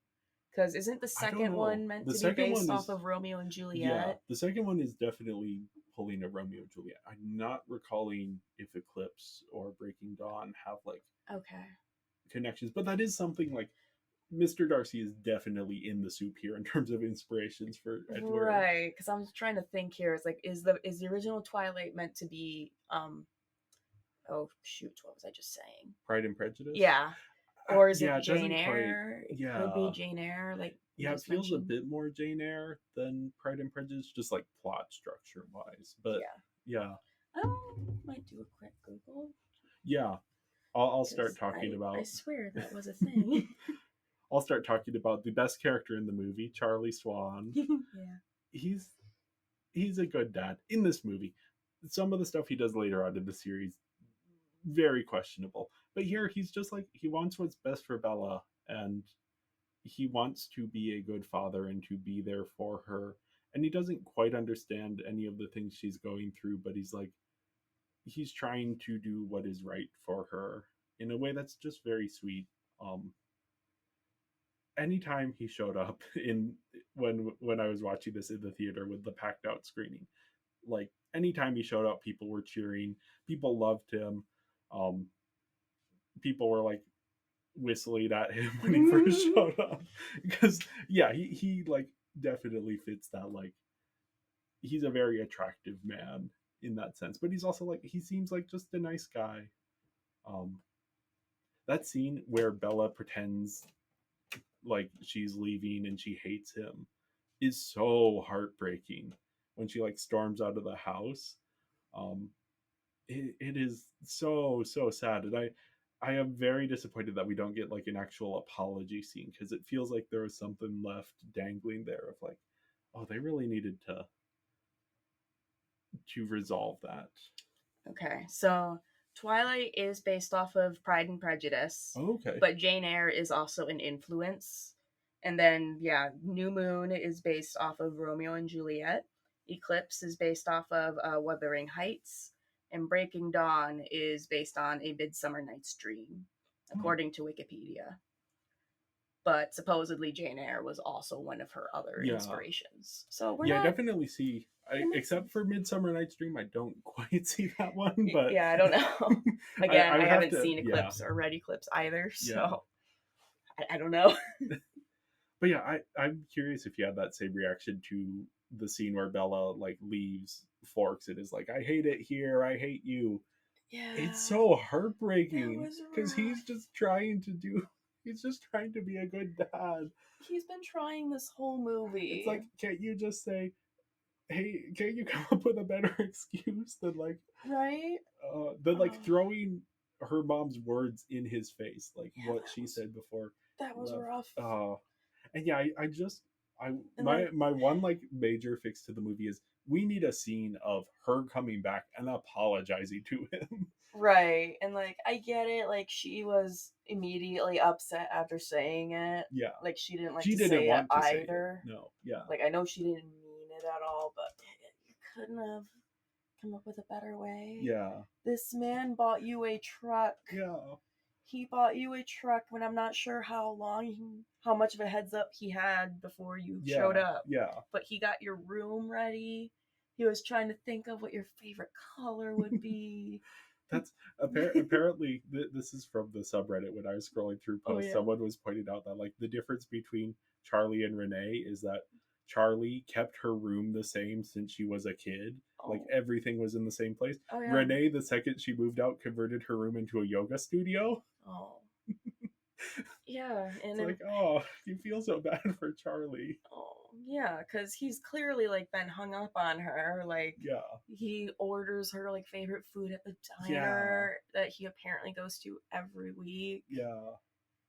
He puts the like new tires on her truck for Yeah. the ice. Like without her asking, she hasn't asked or said something like, Yeah, she "Hey, probably Dad, doesn't the even roads are realize she needs icy. to. Can I Yeah. please have tires?" He's just Yeah, he's looking out for her Yeah. all the time, even though he's super awkward and like he has this like girl dad air of like, I don't know what I signed up for or how to handle this teenage girl, but he's trying. yeah, yeah. I think especially in this first movie, he is just very sweet. Yeah. Some of the stuff he does in some of the later books is like, oh no, nope, that's bad. But Yeah. in Eclipse, Jacob, and it isn't framed this way, but it is this way. Jacob assaults Bella. Oh shit. And after that, like Charlie finds out about that and is still like, I don't like Edward. I think you need to be with Jacob. Yeah, that doesn't surprise me that he Yeah. would think that. I mean, I don't think Charlie trusts Edward at No. all. And he's been friends with Jacob's dad since Yeah. forever, so. But that was a moment Yeah. that was very disappointing to me because Yeah, I think that's his still response should have upsetting. been, Jacob is never allowed near this house again. Yeah. Not, Yeah. oh, but you should still. He didn't know what he was doing. No, he knew what he was doing. Yeah, like Eclipse- at that point, he's like 16, 17-ish. Like, yeah, he knows. Eclipse at is that the one point. that, like, if you have any, like, latent Team Jacob feelings, Eclipse will not, no. Yeah. But yeah, no. In this movie, Charlie is just so sweet and so supportive and yeah. And I mean, and so is Jake in this movie. Like, he's pretty Yeah. sweet. I will say, like, he had more like friend or little brother energy. Yep. Like, to be honest, the first time I saw this movie or read the books and got that vibe, because I get that vibe in the books too, Yeah, that he's yeah. more like a little brother. And I was like, I'm sorry, this guy is one of the main love interests. Yeah. She clearly sees him as a little brother. Which I think it is, she desires to be desired. And Oh, in the second book, he absolutely. desires her. And Yep. so that is like, and since Edward is away, that's like how she Yeah. fills the void. No, I see it. It's definitely sort of a, because of the time and place, it was just the Yeah. right time, right place. It Oh, happened. you know, this just reminded me of something. The book and the movie Bones and All are a very good, like, if you're looking for Twilight, but a little bit more self-aware about the relationship dynamics. Oh, interesting. Okay. The movie is very graphic. The book actually does not describe any of the graphic moments. It like cuts before the graphic stuff happens and then like resumes after. But in that one, the book especially is the premise of it is it's a character who consumes people, bones and all, like eats them. Yeah, I was gonna say, isn't this the cannibal romance one? And the premise in the book, at least, is that it is in situations where someone is like feeling feelings of affection towards her. So like the first one is a babysitter that she like. I forget how it all goes down, but yeah, it's a babysitter who is like feeling affectionate towards her, and then she's like nom nom nom nom nom, and then it's like there's like a boy at summer camp, and it goes into all of that stuff. Yeah. So that is like that takes this like desire to be desired and like turns it into this like metaphor of like consumption. Yeah, that is dealing with this more in like a thought out way. Whereas I think, again, Twilight is very elemental. It is like, here are these deep emotions that the author probably relates to a deep degree, and that a lot of the readers relate to a deep degree, and it isn't processing them. It's just putting them out on the page or onto the screen. Stephanie had some feelings she needed to get out there. The Cullens are up next on the character list. Carlisle and Esme, we don't get a ton of them here. They're just kind of like the supportive parents. Yeah, I mean, Carlisle's the doctor. We get like basically nothing on Esme. She's just kind of there. She's the mom. I like the scene where they're cooking the food for Bella. They're trying their best. Yeah, it's like, Bella, you have to eat the food. They went through the trouble. They are vampires. They do not cook food for themselves. Yeah. Oh, Rosalie was pissed. Yeah. She should have been pissed. Which, like, I kind of get it, but I also sort of understand, because, like, didn't Bella just eat beforehand? Because she's like, oh, vampires don't eat. Yeah. It is like... I kind of get it. Yeah. No, I get it, but it's also like, oh, that... Luckily, that, like, doesn't seem to be a thing, but that's like, oh... But didn't Edward invite her to dinner with? Yeah. Like, didn't he say specifically dinners? Yeah. I just... It's a funny misunderstanding. Yeah, no, it is funny. But it's like, oh, I just feel bad that they made the meal for her, and then she's like, oh, sorry. I hope that in a later movie they cook a meal for her and she actually gets to eat it. I feel like Bella's a little thoughtless anyways. She's not a great friend, really. Yeah, she has a lot of things going on. But yeah, no, she is... The books are focused on her enough that like all of the other characters and their desires and emotional needs are not important, or at least not the people only outside of Edward like and Bella and Jacob in the later books. Sure, not in this book. Not in this one. No, we don't care about him. Yep. Alice, she is like I have a lot of introverted people who I know, and I'm like ambivert, so it does, whatever. Mm-hmm. I know a lot of people who will talk about like the extrovert who will adopt them, of like having someone who, if you're a little more introverted, it's easier to become friends with one extrovert who then like introduces you to a bigger social circle rather than trying to just jump into a bigger social circle like that. That's very much like Alice's role here. Yeah. She's the closest to the social butterfly in the family. Yeah. And yeah, she just has a very good connection with Bella because she can predict the future and she knows that they're going to be friends. She's like, well, why are we doing all of these like weird steps before we're friends? Let's just be friends because we're going to be friends anyway. So might as well be friends right away. It's like, we're already friends because I want to get to know you. She's just so cute. Honestly, I feel a little bad the way like other kids at school talk about the Cullens. Yeah. They talk about them like they're so weird and stuff. I'm like, yeah, they're vampires. They do act a little weird, but like even Alice, like I feel like Alice would be so friendly at school and stuff. I don't know. I don't get a good sense for how the Cullens are in class. I don't either. I feel like they could have... In Midnight Sun, they go a little bit more into that, but yeah. Yeah. Yeah, and Alice just kind of represents a more traditional kind of femininity, but in a way that is like positively portrayed. which isn't always the case with this type of thing. Yeah, no. Because she is fashionable. She cares about her looks. I think she uses makeup. No, I Although think so too. I don't know, because the thing in the books at least is that the vampires are like physically perfect, so I don't know that they would need to use makeup.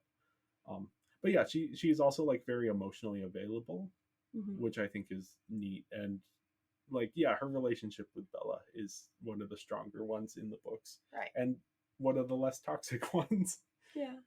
Well, to be fair, we already have the role of the bitchy feminine woman, like Rosalie. Yes, Rosalie, she's the jealous one. Midnight Sun definitely gets into how she is attracted to Edward and does not like that Edward does not reciprocate that attraction. See, I don't remember all of the specifics with her past. I know she's had some rough stuff, but I also get confused because I thought she was with Emmett. So, but she's so jealous of like Bella being with Edward, even though she is in a relationship. So I'm like, wait, what's the history? It's a tangled web with her, and like, she is with Emmett. I think the implication of her and Edward is that she is into Edward because Edward isn't into her. And he's like it's that thing of like the one guy who isn't into you, so you become more obsessed with them. Which that would be all of the girls at this high school. Like even Jessica talks about. Yeah, except for the shy one whose name I forget. The shy one. The what's her name? She's the one that is like in the background of a lot of the scenes and doesn't talk very much. One of the main girls that she's friends with. Yeah. Is it well, what's Angela? Oh, is it Angela? Okay, I was like, I can picture her. I was like, the girl with the glasses? Yeah, the girl with the glasses. Yeah, because it's her and Anna Kendrick. Yeah. And she is like, we'll talk about her later. But yeah.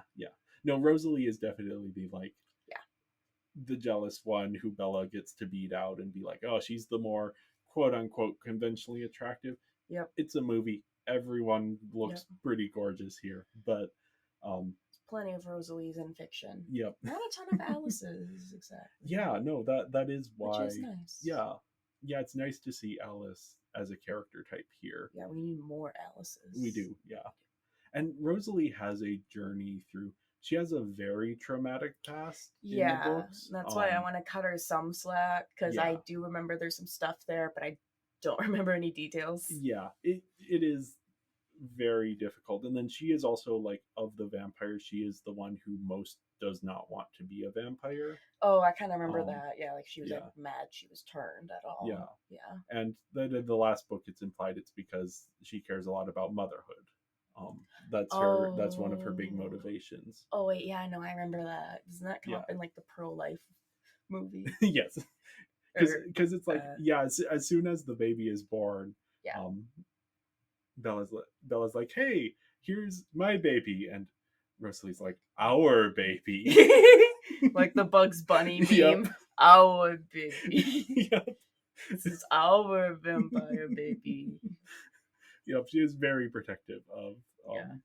Like, oh, Bella could die. I don't care. That's our baby. That is literally. I know. It's the pro-life movie because Rosalie doesn't give a shit about Bella. She just wants the baby. And then Jacob imprints on it like a weirdo. You nicknamed my daughter after the Loch Ness Monster.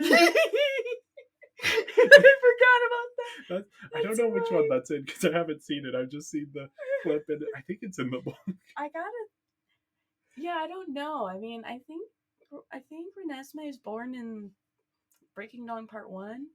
I want to say. Yeah, that's when I don't know where the cutoff is because I haven't seen it. Yeah, but I don't remember. I know I've heard that the like giving birth scene is in Breaking Dawn Part 1. Yeah, and I don't know. I feel like I've seen the clips of it, but I don't think I've seen that whole movie. Yeah. Because I've seen the last movie in which Renesmee is already like a small child or a baby. Yeah. From what I remember. Oh, yeah. We also have Jasper. Yeah, not much to say there. Yeah. He's trying to control his stuff, his emotions. Yep. He's a baby. Yeah, apparently. yeah. He's the youngest of the group, though. He still like was in the Confederate or Oh, I fighting for the forgot about Confederates. that. I forgot that's canon. He's a Confederate. Oh my god. I can't believe I forgot that. It's Yeah, like, there's some weird history stuff she does in here. yeah, no, yeah, that is like, you could just imagine like Jasper is like so quiet because he is both trying to control his emotions and he's tried very difficult to, or like very, he's trying very much to not say anything racist. Like that's the vibe I kind of get from him. But yeah, no, he's just he is, yeah. I don't know. I don't care for his character, but it's neither here or there. Then we have Emmett.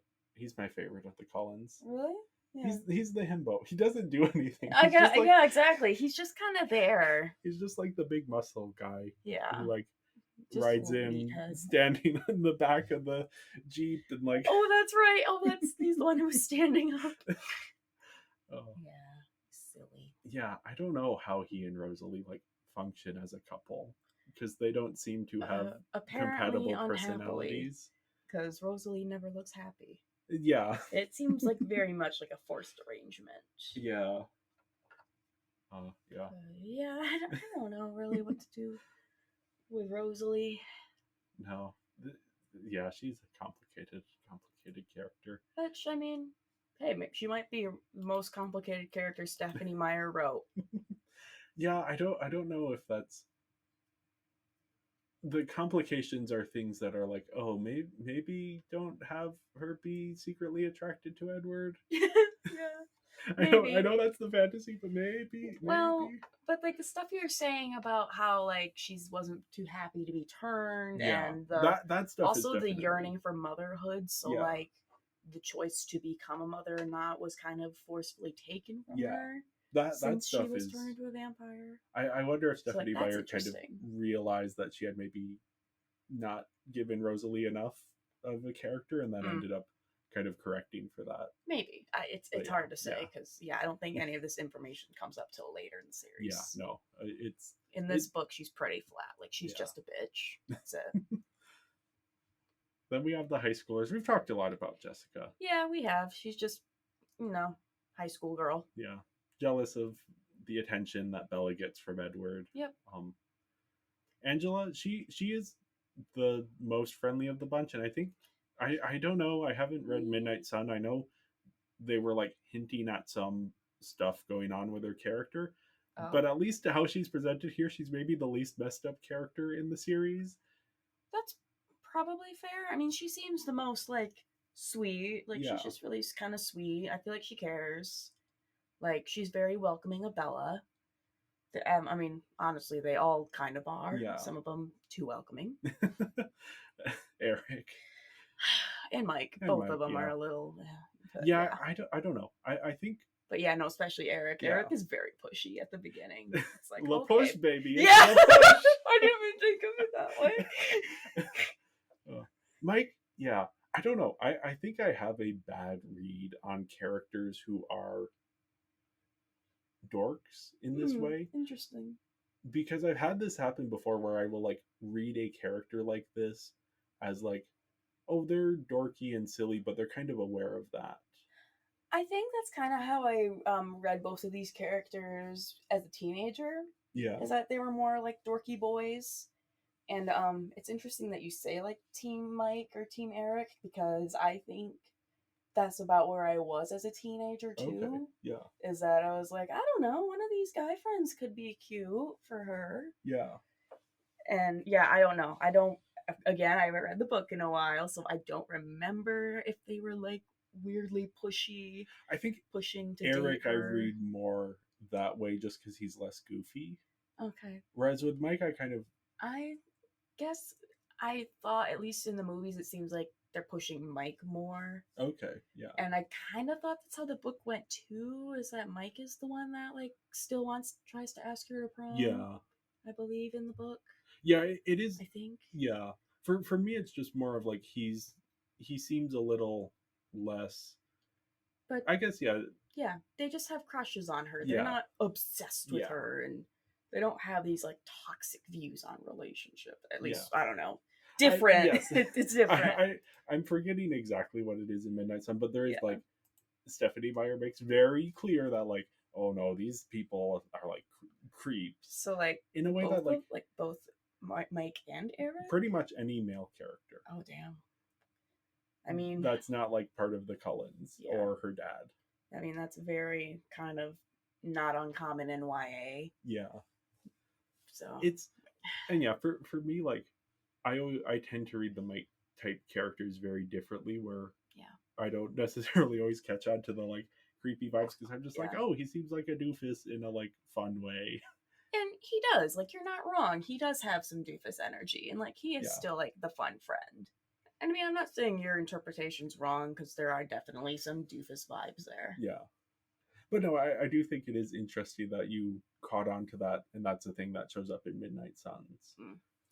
No, But, that's really interesting that you say that too. Yeah. So it's like, oh, cool. So it's not just me that No, thinks yeah. they're being kind of pushy here.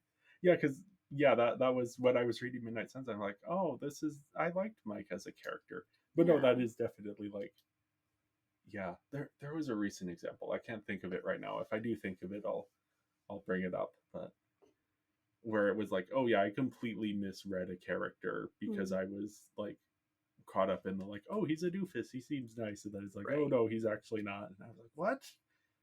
Oh, I know what that was. It's a spoiler for the movie though, and it's a recent movie, so I don't wanna.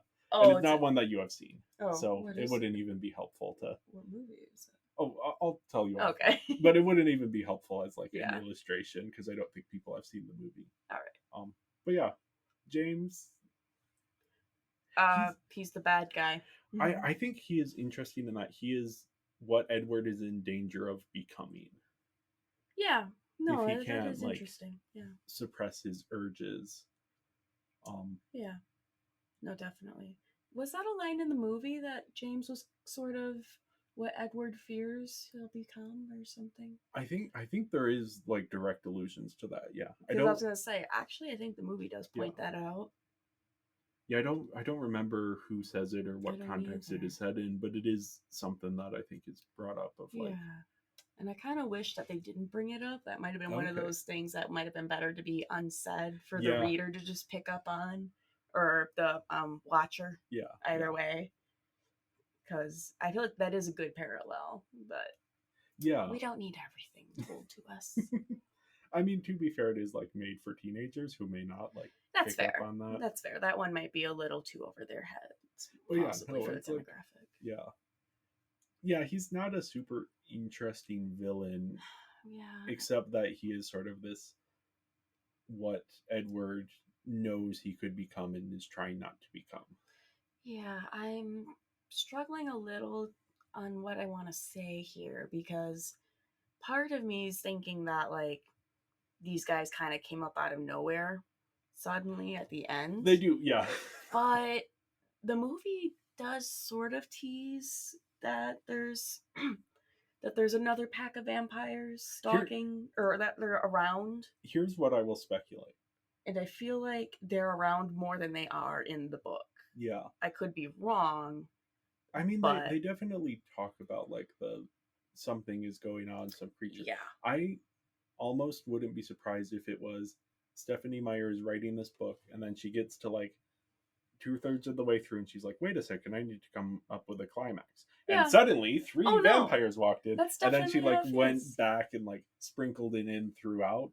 But yeah, it feels kind of like it comes out of nowhere, even though they've been teasing it, because it's Right. such a branch from where the story has been. It's not as smooth as it could have been. I Yeah. don't know, because I mean, that happens in writing a lot. Yeah, That it's like, oh, actually, I want to do this here, so I'm gonna just tweak some things from the past Yeah. to make it make sense, which she tried to do, but I think she should have done more of that.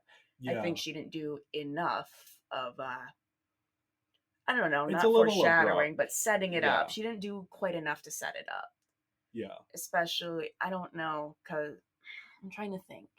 A lot of those predator scenes that are focusing through like a vampire's eyes, Yeah. I thought a lot of them were Edward. and I think some of those are actually Victoria. Okay, yeah. Possibly, but it's not clear always who we're watching hunt. So I don't know. That maybe there's some stuff there set up there that we're missing. Yeah. But I don't remember there being much set up at all in the book. So that's at least something the movie has, that they at least did something more of setup. And I could be wrong again, but like I don't remember there being much mention of bad guys. Yeah. Until they're suddenly there. I think it's just like reports of stuff that her dad is getting. Whereas the movie, since it's not told from Bella's perspective, only from Bella's perspective, they're able to like cut away and have like a scene. Oh yeah. No, I think this is the rare case where the movie's definitely better than the book. Yeah. Which somewhat could be because of Stephenie Meyer's writing, that just there's some things that can be explained away visually instead way better than how she describes them. Yeah. They're all the school she went to. Apparently, they used to do write like Stephenie Meyer contest, where like the point was to kind of write badly or like in the similar style of Twilight. And no, I don't think they do that anymore because Stephenie Meyer wasn't too happy. Yeah, I can imagine she would be. Well, yeah, onto the scores for the characters. I gave the characters a 3. Again, these are like elemental. Yeah. Sorry. This is a less formal structured episode than we usually go for. But yeah, the characters, I find them fascinating, even as just like expressions of these like elemental desires that Stephenie Meyer and I think through extension a lot of the audience are working through. Yeah, I gave the characters a 2.5. While there's like definitely some ideas there that are interesting, a lot of the characters themselves feel very flat. Yeah. They're very like tropey. Even Bella and Edward are pretty flat. Yeah. And like there are lovers. Like we need, and like they do have some cute scenes, I will say. Like the romance was better than I thought it would be. Yeah. The weird bonding over biology scene while they're looking at cell division. I feel like there's a sex joke in there somewhere. Probably. They met in biology class. Whoa. It's like Rocky Horror Picture Show. What? Oh yeah, they met in Dr. Scott's class. I think it was biology. I don't remember. I'm trying to think through the some song. Some sort of science class, yeah. Oh yeah, science exam it. Science exam it. Sorry, exam what, Brad? Well, yeah, on to the visuals. I know it's controversial, but I do actually really like the blue/green filter. I do too. It makes Forks feel very cold. Yeah, no, it gives it this kind of gloomy feel, which, first of all, we're in Washington where it's very rainy, so it is also just fitting for the scenery.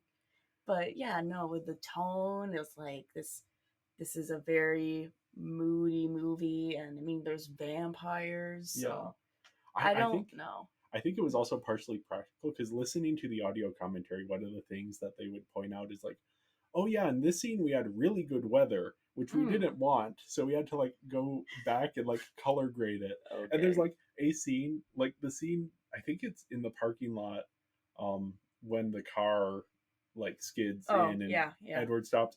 It is like, it looks very like gloomy and dark and cloudy because of the color grading, but if you look in the background, it is a sunny day. Interesting. Just because they like could not get the weather that they needed for the scene. That's funny. Okay, so maybe it could have been done better, but I do think it's a good choice. No, yeah, it is. Even if it's just done for like the practical reason of they needed to get that scene done and the weather was not cooperating. Yeah. And like Gothic isn't the right word, but it does kind of give it a bit of a Gothic feel. It has that like, which I feel like Pacific Northwest. The story like, could maybe count as a Gothic. I don't know. I mean, it has those elements. It's got some Gothic elements to it. Yeah, it's not like, I guess maybe it's the Twilight aesthetic, but I imagine that like a picture of like pine trees in the mist, and it's very like green and blue. Yeah. Like Pacific Northwest, mysterious. Yeah, yeah, it is. I love the aesthetic of this. Yeah, no, I do too, and that's sort of the love-hate relationship with Twilight too, where it's like, Yeah, okay, it looks kind of cool, and vampires and werewolves are cool, yeah, and also I like romance, yeah, but also I am a teenage girl and liking romance is cringe, so I don't really, or I like really downplay how much I yeah, like romance. I have to downplay I it. mean, I definitely did that as well as a Yeah. teenager. Of like, oh no, romance. No, those are boring. I don't like romances. I just like Downton Abbey. Yeah. No romance in that show.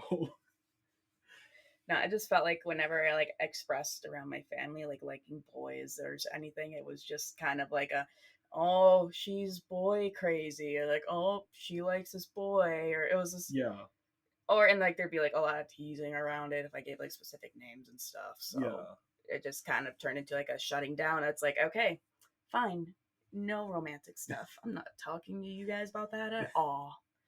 I'm downplaying how much I actually like romance because I don't want to talk about it with yeah, y'all. yeah. I mean, yeah, I I definitely had similar things of like, oh, I don't like romance.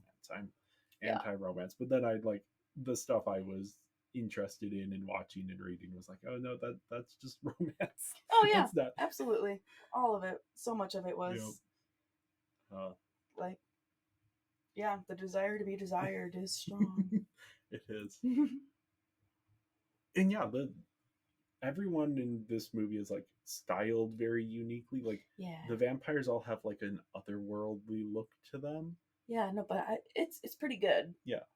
It is the thing you get of like They when look someone a with little uncanny, yeah, but like it's the thing you get when like someone with very dark hair Yeah. bleaches their hair, oh and it's like, oh, that doesn't quite look right, but it works because they're all vampires, so it's like, yeah, like their cheeks are too sharp and stuff. Like Yeah. they got some weird jaw lines and stuff that they're almost it's almost So a not my lot of type them- because they're yeah. too perfect. a lot of the people they hired for the vampires were like more well known as models than actors. Is that why the acting is the way it is? Yep. Yeah, but no, it's like, yeah, they all look very, and they're like, they do a very good job making them all look pale, and I think like Yes. the filter actually adds to that, where I think like it does Bella too. and Edward look so pale. Oh yeah. No, I in a like way that enhances what the story is doing. Yeah, I do think that's definitely something they did well. Is they did very well at visually communicating that these people are vampires. Yeah. Or if they didn't communicate specifically vampires, that there is something up with this family. Yeah. It's very clearly communicated. Just their entire presence the first time they walk in. Like, Yeah. like I feel like the costuming or some of the design or whatever was done well. And I mean, Catherine Hardwicke as a director definitely has a very specific eye for visuals and is good at like drawing out interesting things, and like these are such beautiful locations. Absolutely. And then we get stuff like the baseball scene is just so much fun. I love the baseball scene. People mock the vampire baseball, and I don't get it. It's a great scene. Yeah, no, it's so much fun to like see them unleash their powers in a like, oh, we're having fun and playing a game way. It just also feels very fun. Like Stephenie Meyer allowed herself to have fun and be creative. Like it really is the most creative part. Yeah. Like I love it. They play baseball, but only during thunderstorms. Yeah. Because they're so freaking strong that they're very noisy. So they need to play during thunderstorms to mask how naturally strong and fast they are. It's good. It makes sense. Yeah, no, it is. And it's different. Yeah. But it's playing off of like vampire lore where they're very strong and very fast. So why wouldn't they play a big, large scale baseball game like that? Yeah. Like, I don't know. It's fun. Yeah, no, it is. That was the scene that got the biggest cheers in the theater. Yeah. Was as soon as the music kicked in, people were going insane. Yeah. Like, I'm all for making fun of vampires having the glittery skin. Yeah. But, baseball scene. You leave the baseball scene alone. No, it's fun. Yeah, it's great. Yeah, I think the visuals here are just, I mean, it's so, and there's so many little things like, listening to the commentary, they were pointing out the prom scene at the end. It is so magical. The number of lights on no, it was pretty. It was actually a really pretty Yeah, scene. it's like, oh, that is, someone had to hang all of those lights. And Yeah. apparently the production designer or someone who was working on the production design side was like, no, we need more lights. I'm gonna get on a ladder and like hang more lights up. And it looks so good in the scene. And I miss this, but apparently they toned down the filter, the like green and blue filter, once Bella has decided that she's going to stay in Forks. Oh, interesting. So it's like, oh, she now belongs here, so now it's a little less cold. Huh. I mean, that is a really, I can't say I remember or I noticed that or anything, but Yeah. the prom scene, I will say, especially when they're dancing outside, it has very much more of a warm coated light than. And I think it's literally just like when she gets back from the hospital in New Mexico. It could be, and maybe I just so it's like two scenes that it's true that they've like toned down the filter for, but it is, the prom scene, it is definitely toned down. Yeah, I just love the visuals. The prom scene, like it was nice, even though it's like, God damn it, like girl, ditch him, but God damn it, that was cute. Damn it. Oh, and then Victoria walking up, like watching that, and then walking into the sequel. That's... Oh. Yeah, I gave the visuals a 4 out of 5. I don't know if you had anything else to say on the visuals. Not really. I mean, the visuals I feel like were like the strongest point, one of the strongest points of the movie. The Cullen house. Yeah, no, it's pretty. Is incredible. No, it really is pretty. Oh, the graduation hats. I was gonna say that. It's such an interesting art piece. I want to game it out, and I'm sure someone has how many graduations they have gone to, and if that is like feasible for the amount of time they've been alive. Because it's a lot of caps. Yeah, if that's like actually like accurate, if they got like a realistic number of caps. Yeah, like because if it's at most it's every 4 years that they're doing that, and that's not. Right. I mean, maybe it is, but that's so wild. Yeah, that just I get it where they're eternally teenagers. Yeah. So like I can kind of see where you maybe have to keep repeating high school to keep up appearances, but I feel like you don't have to keep going back to high school every time you move. Like, also, that's gotta be so annoying. If you're immortal, you have to move every like 4 years and go to a new high school. I think they do explain in the books that it's like the reason they start in high school is because then they can stay in a place for longer. So like they could do like, oh, we're starting out in college, but then they have to move sooner because at a certain point it's like, why are these 17-year-olds 30? Yeah. Or why are these 30-year-olds look like they're 17? But yeah, no. Well, I feel like you can say the same thing with high schoolers, though. It's like, even though they're teenagers, it's like, why are these 30-year-olds in high school? Yeah. Or, I don't know. Like, I'm not sure if it really matters where they start in school. No matter where you go, after 4 or 5 years of not aging at all, you're going to have some people giving you some funny looks. Yeah. So it's like, well, I don't know. The school thing, in a way, doesn't make sense. Because it's like, no matter how old you tell them, people are eventually going to be like, why don't you look different at all? Like, I have all these pictures and you just never changed. You haven't aged a day since we met. What? Paul Rudd. Yeah, get the list of our celebrity vampires. Yes. Well, yeah, onto performances. On it. Oh yeah, that makes sense. onto performances. I think Kristen Stewart, I think this is an underrated performance. Okay. So, here's my argument. Because I think one of the biggest criticisms of her in this movie is that she seems uncomfortable. Yeah. I think she is playing uncomfortable. And maybe she is uncomfortable.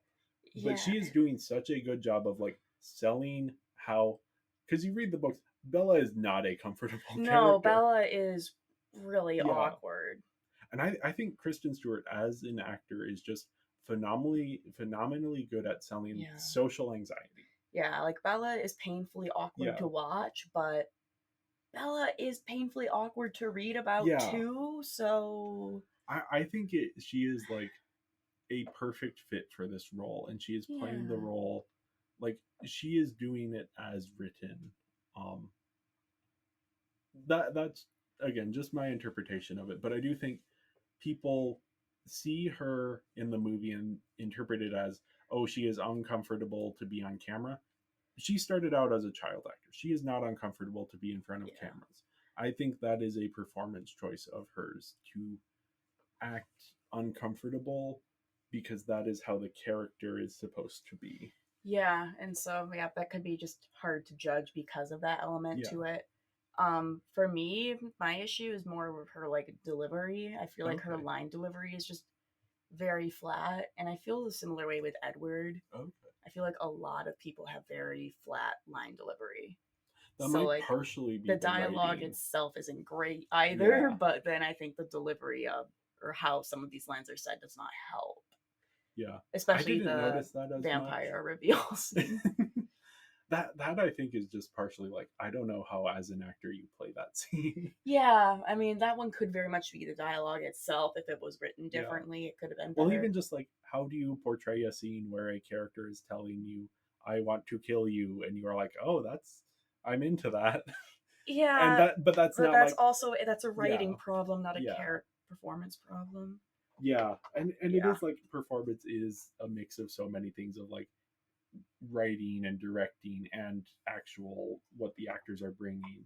Yeah, but I just think like Kristen Stewart does such a good job of becoming Bella. That's true. I mean, yeah, maybe she's just doing the best with what she's given. Yeah. It could just be like Bella's just such a terribly written character that Kristen Stewart can't not save even necessarily terribly written, just written in a way that we aren't used to. It's just a very flatly written. Yeah.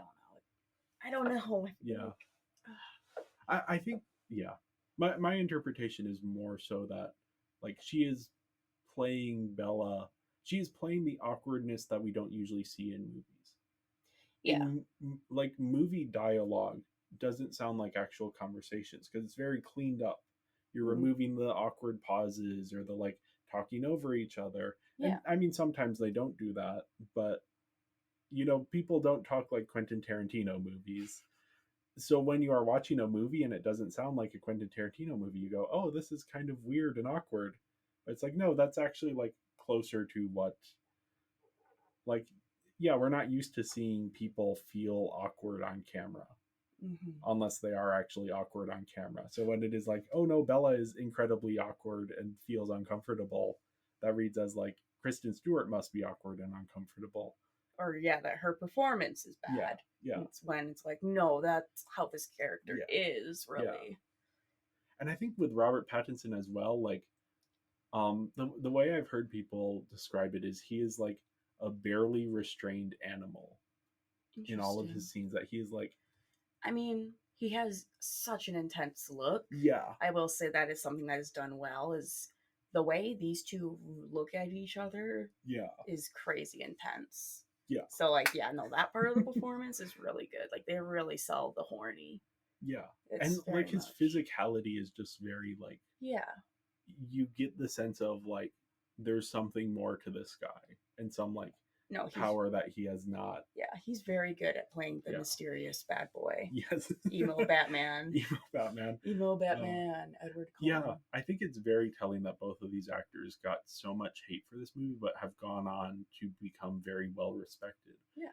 And I think it is partially that they didn't deserve the hate that they got for this movie because they're actually quite good. Was this kind of Robert Pattinson and Kristen Stewart's big break?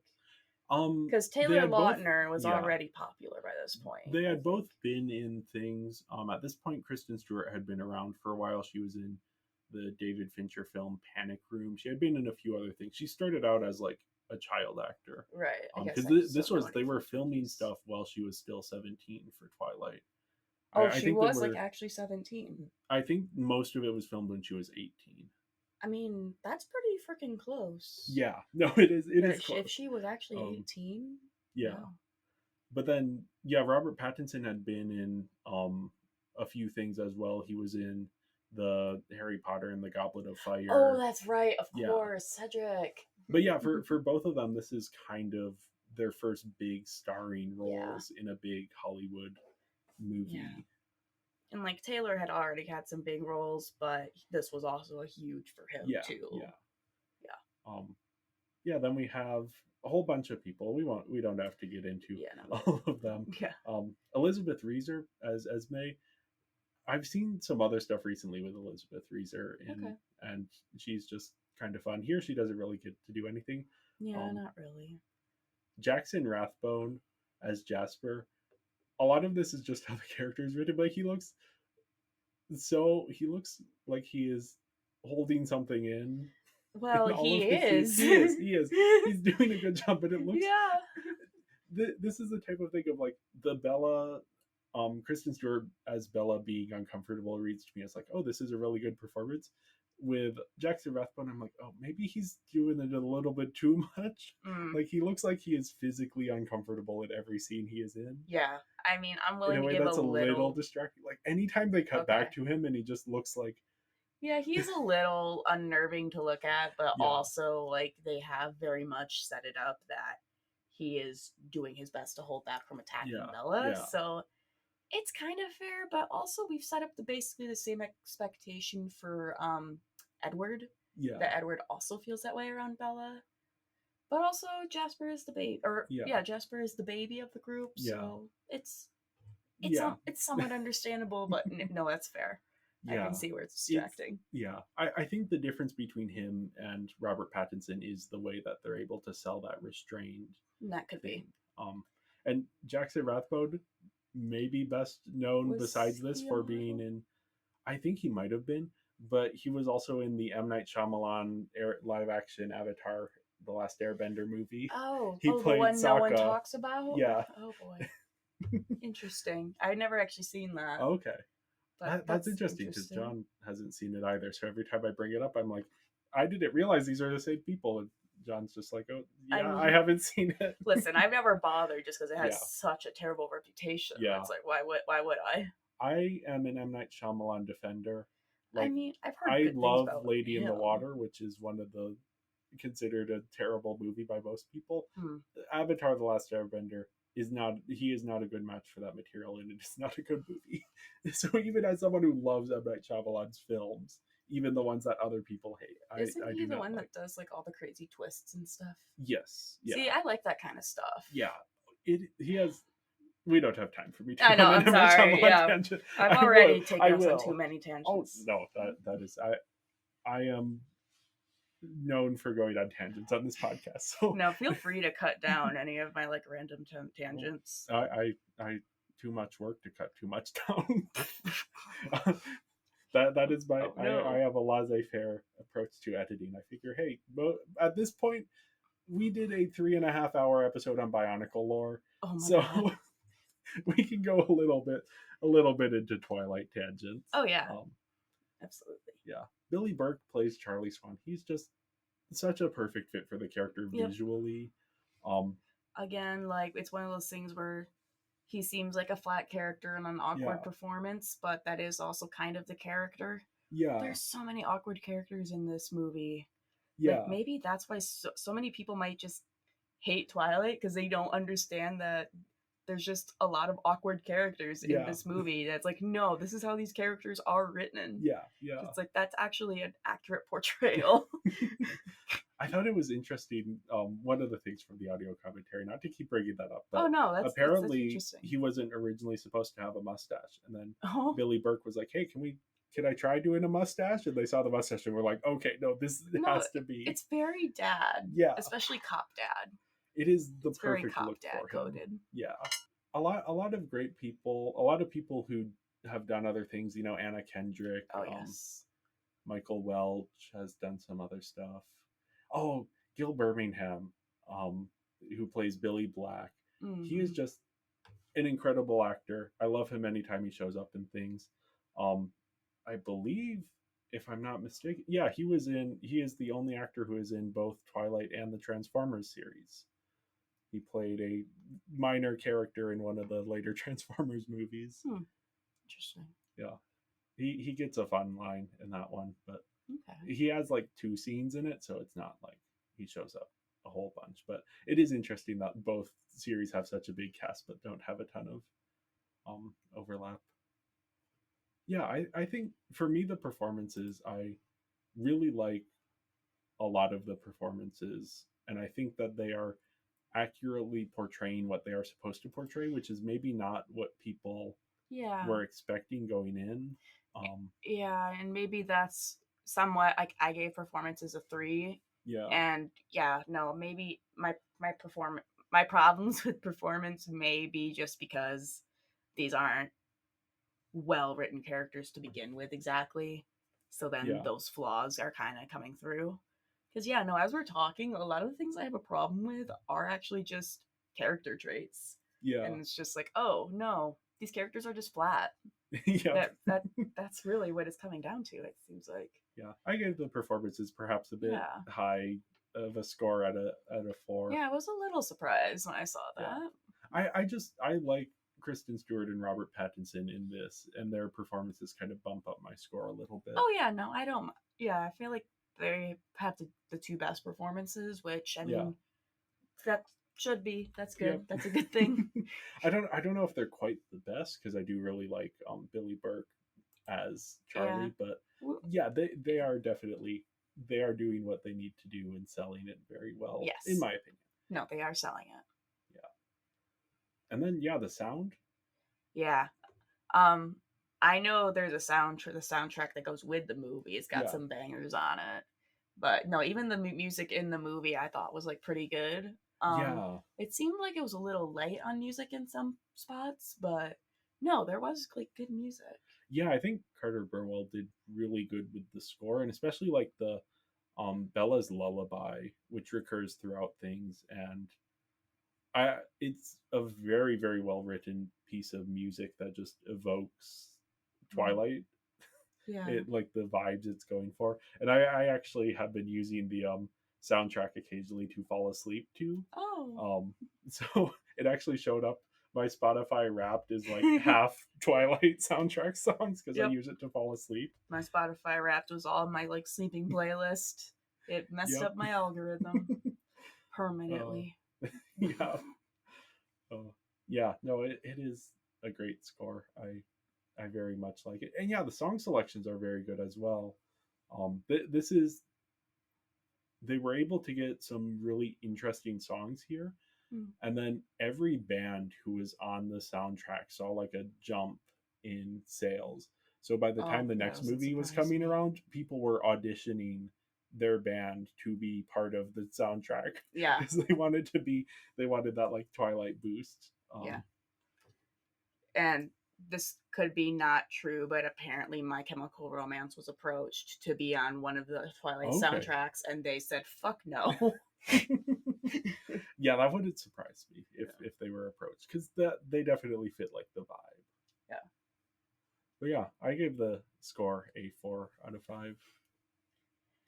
Yeah, I also gave the scores the sound 4 out of 5.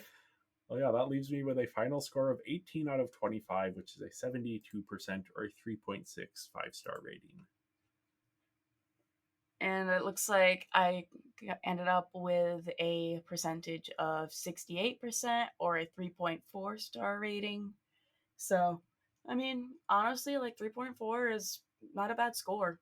Yeah. Considering this is a well-hated movie. It is, yeah. Yeah, I'm curious to see our audience, how they respond to this. Oh, yes. The binging Barbie versus the general public, I think, is going to have a very different... But yeah, Twilight. Twilight. I enjoy it.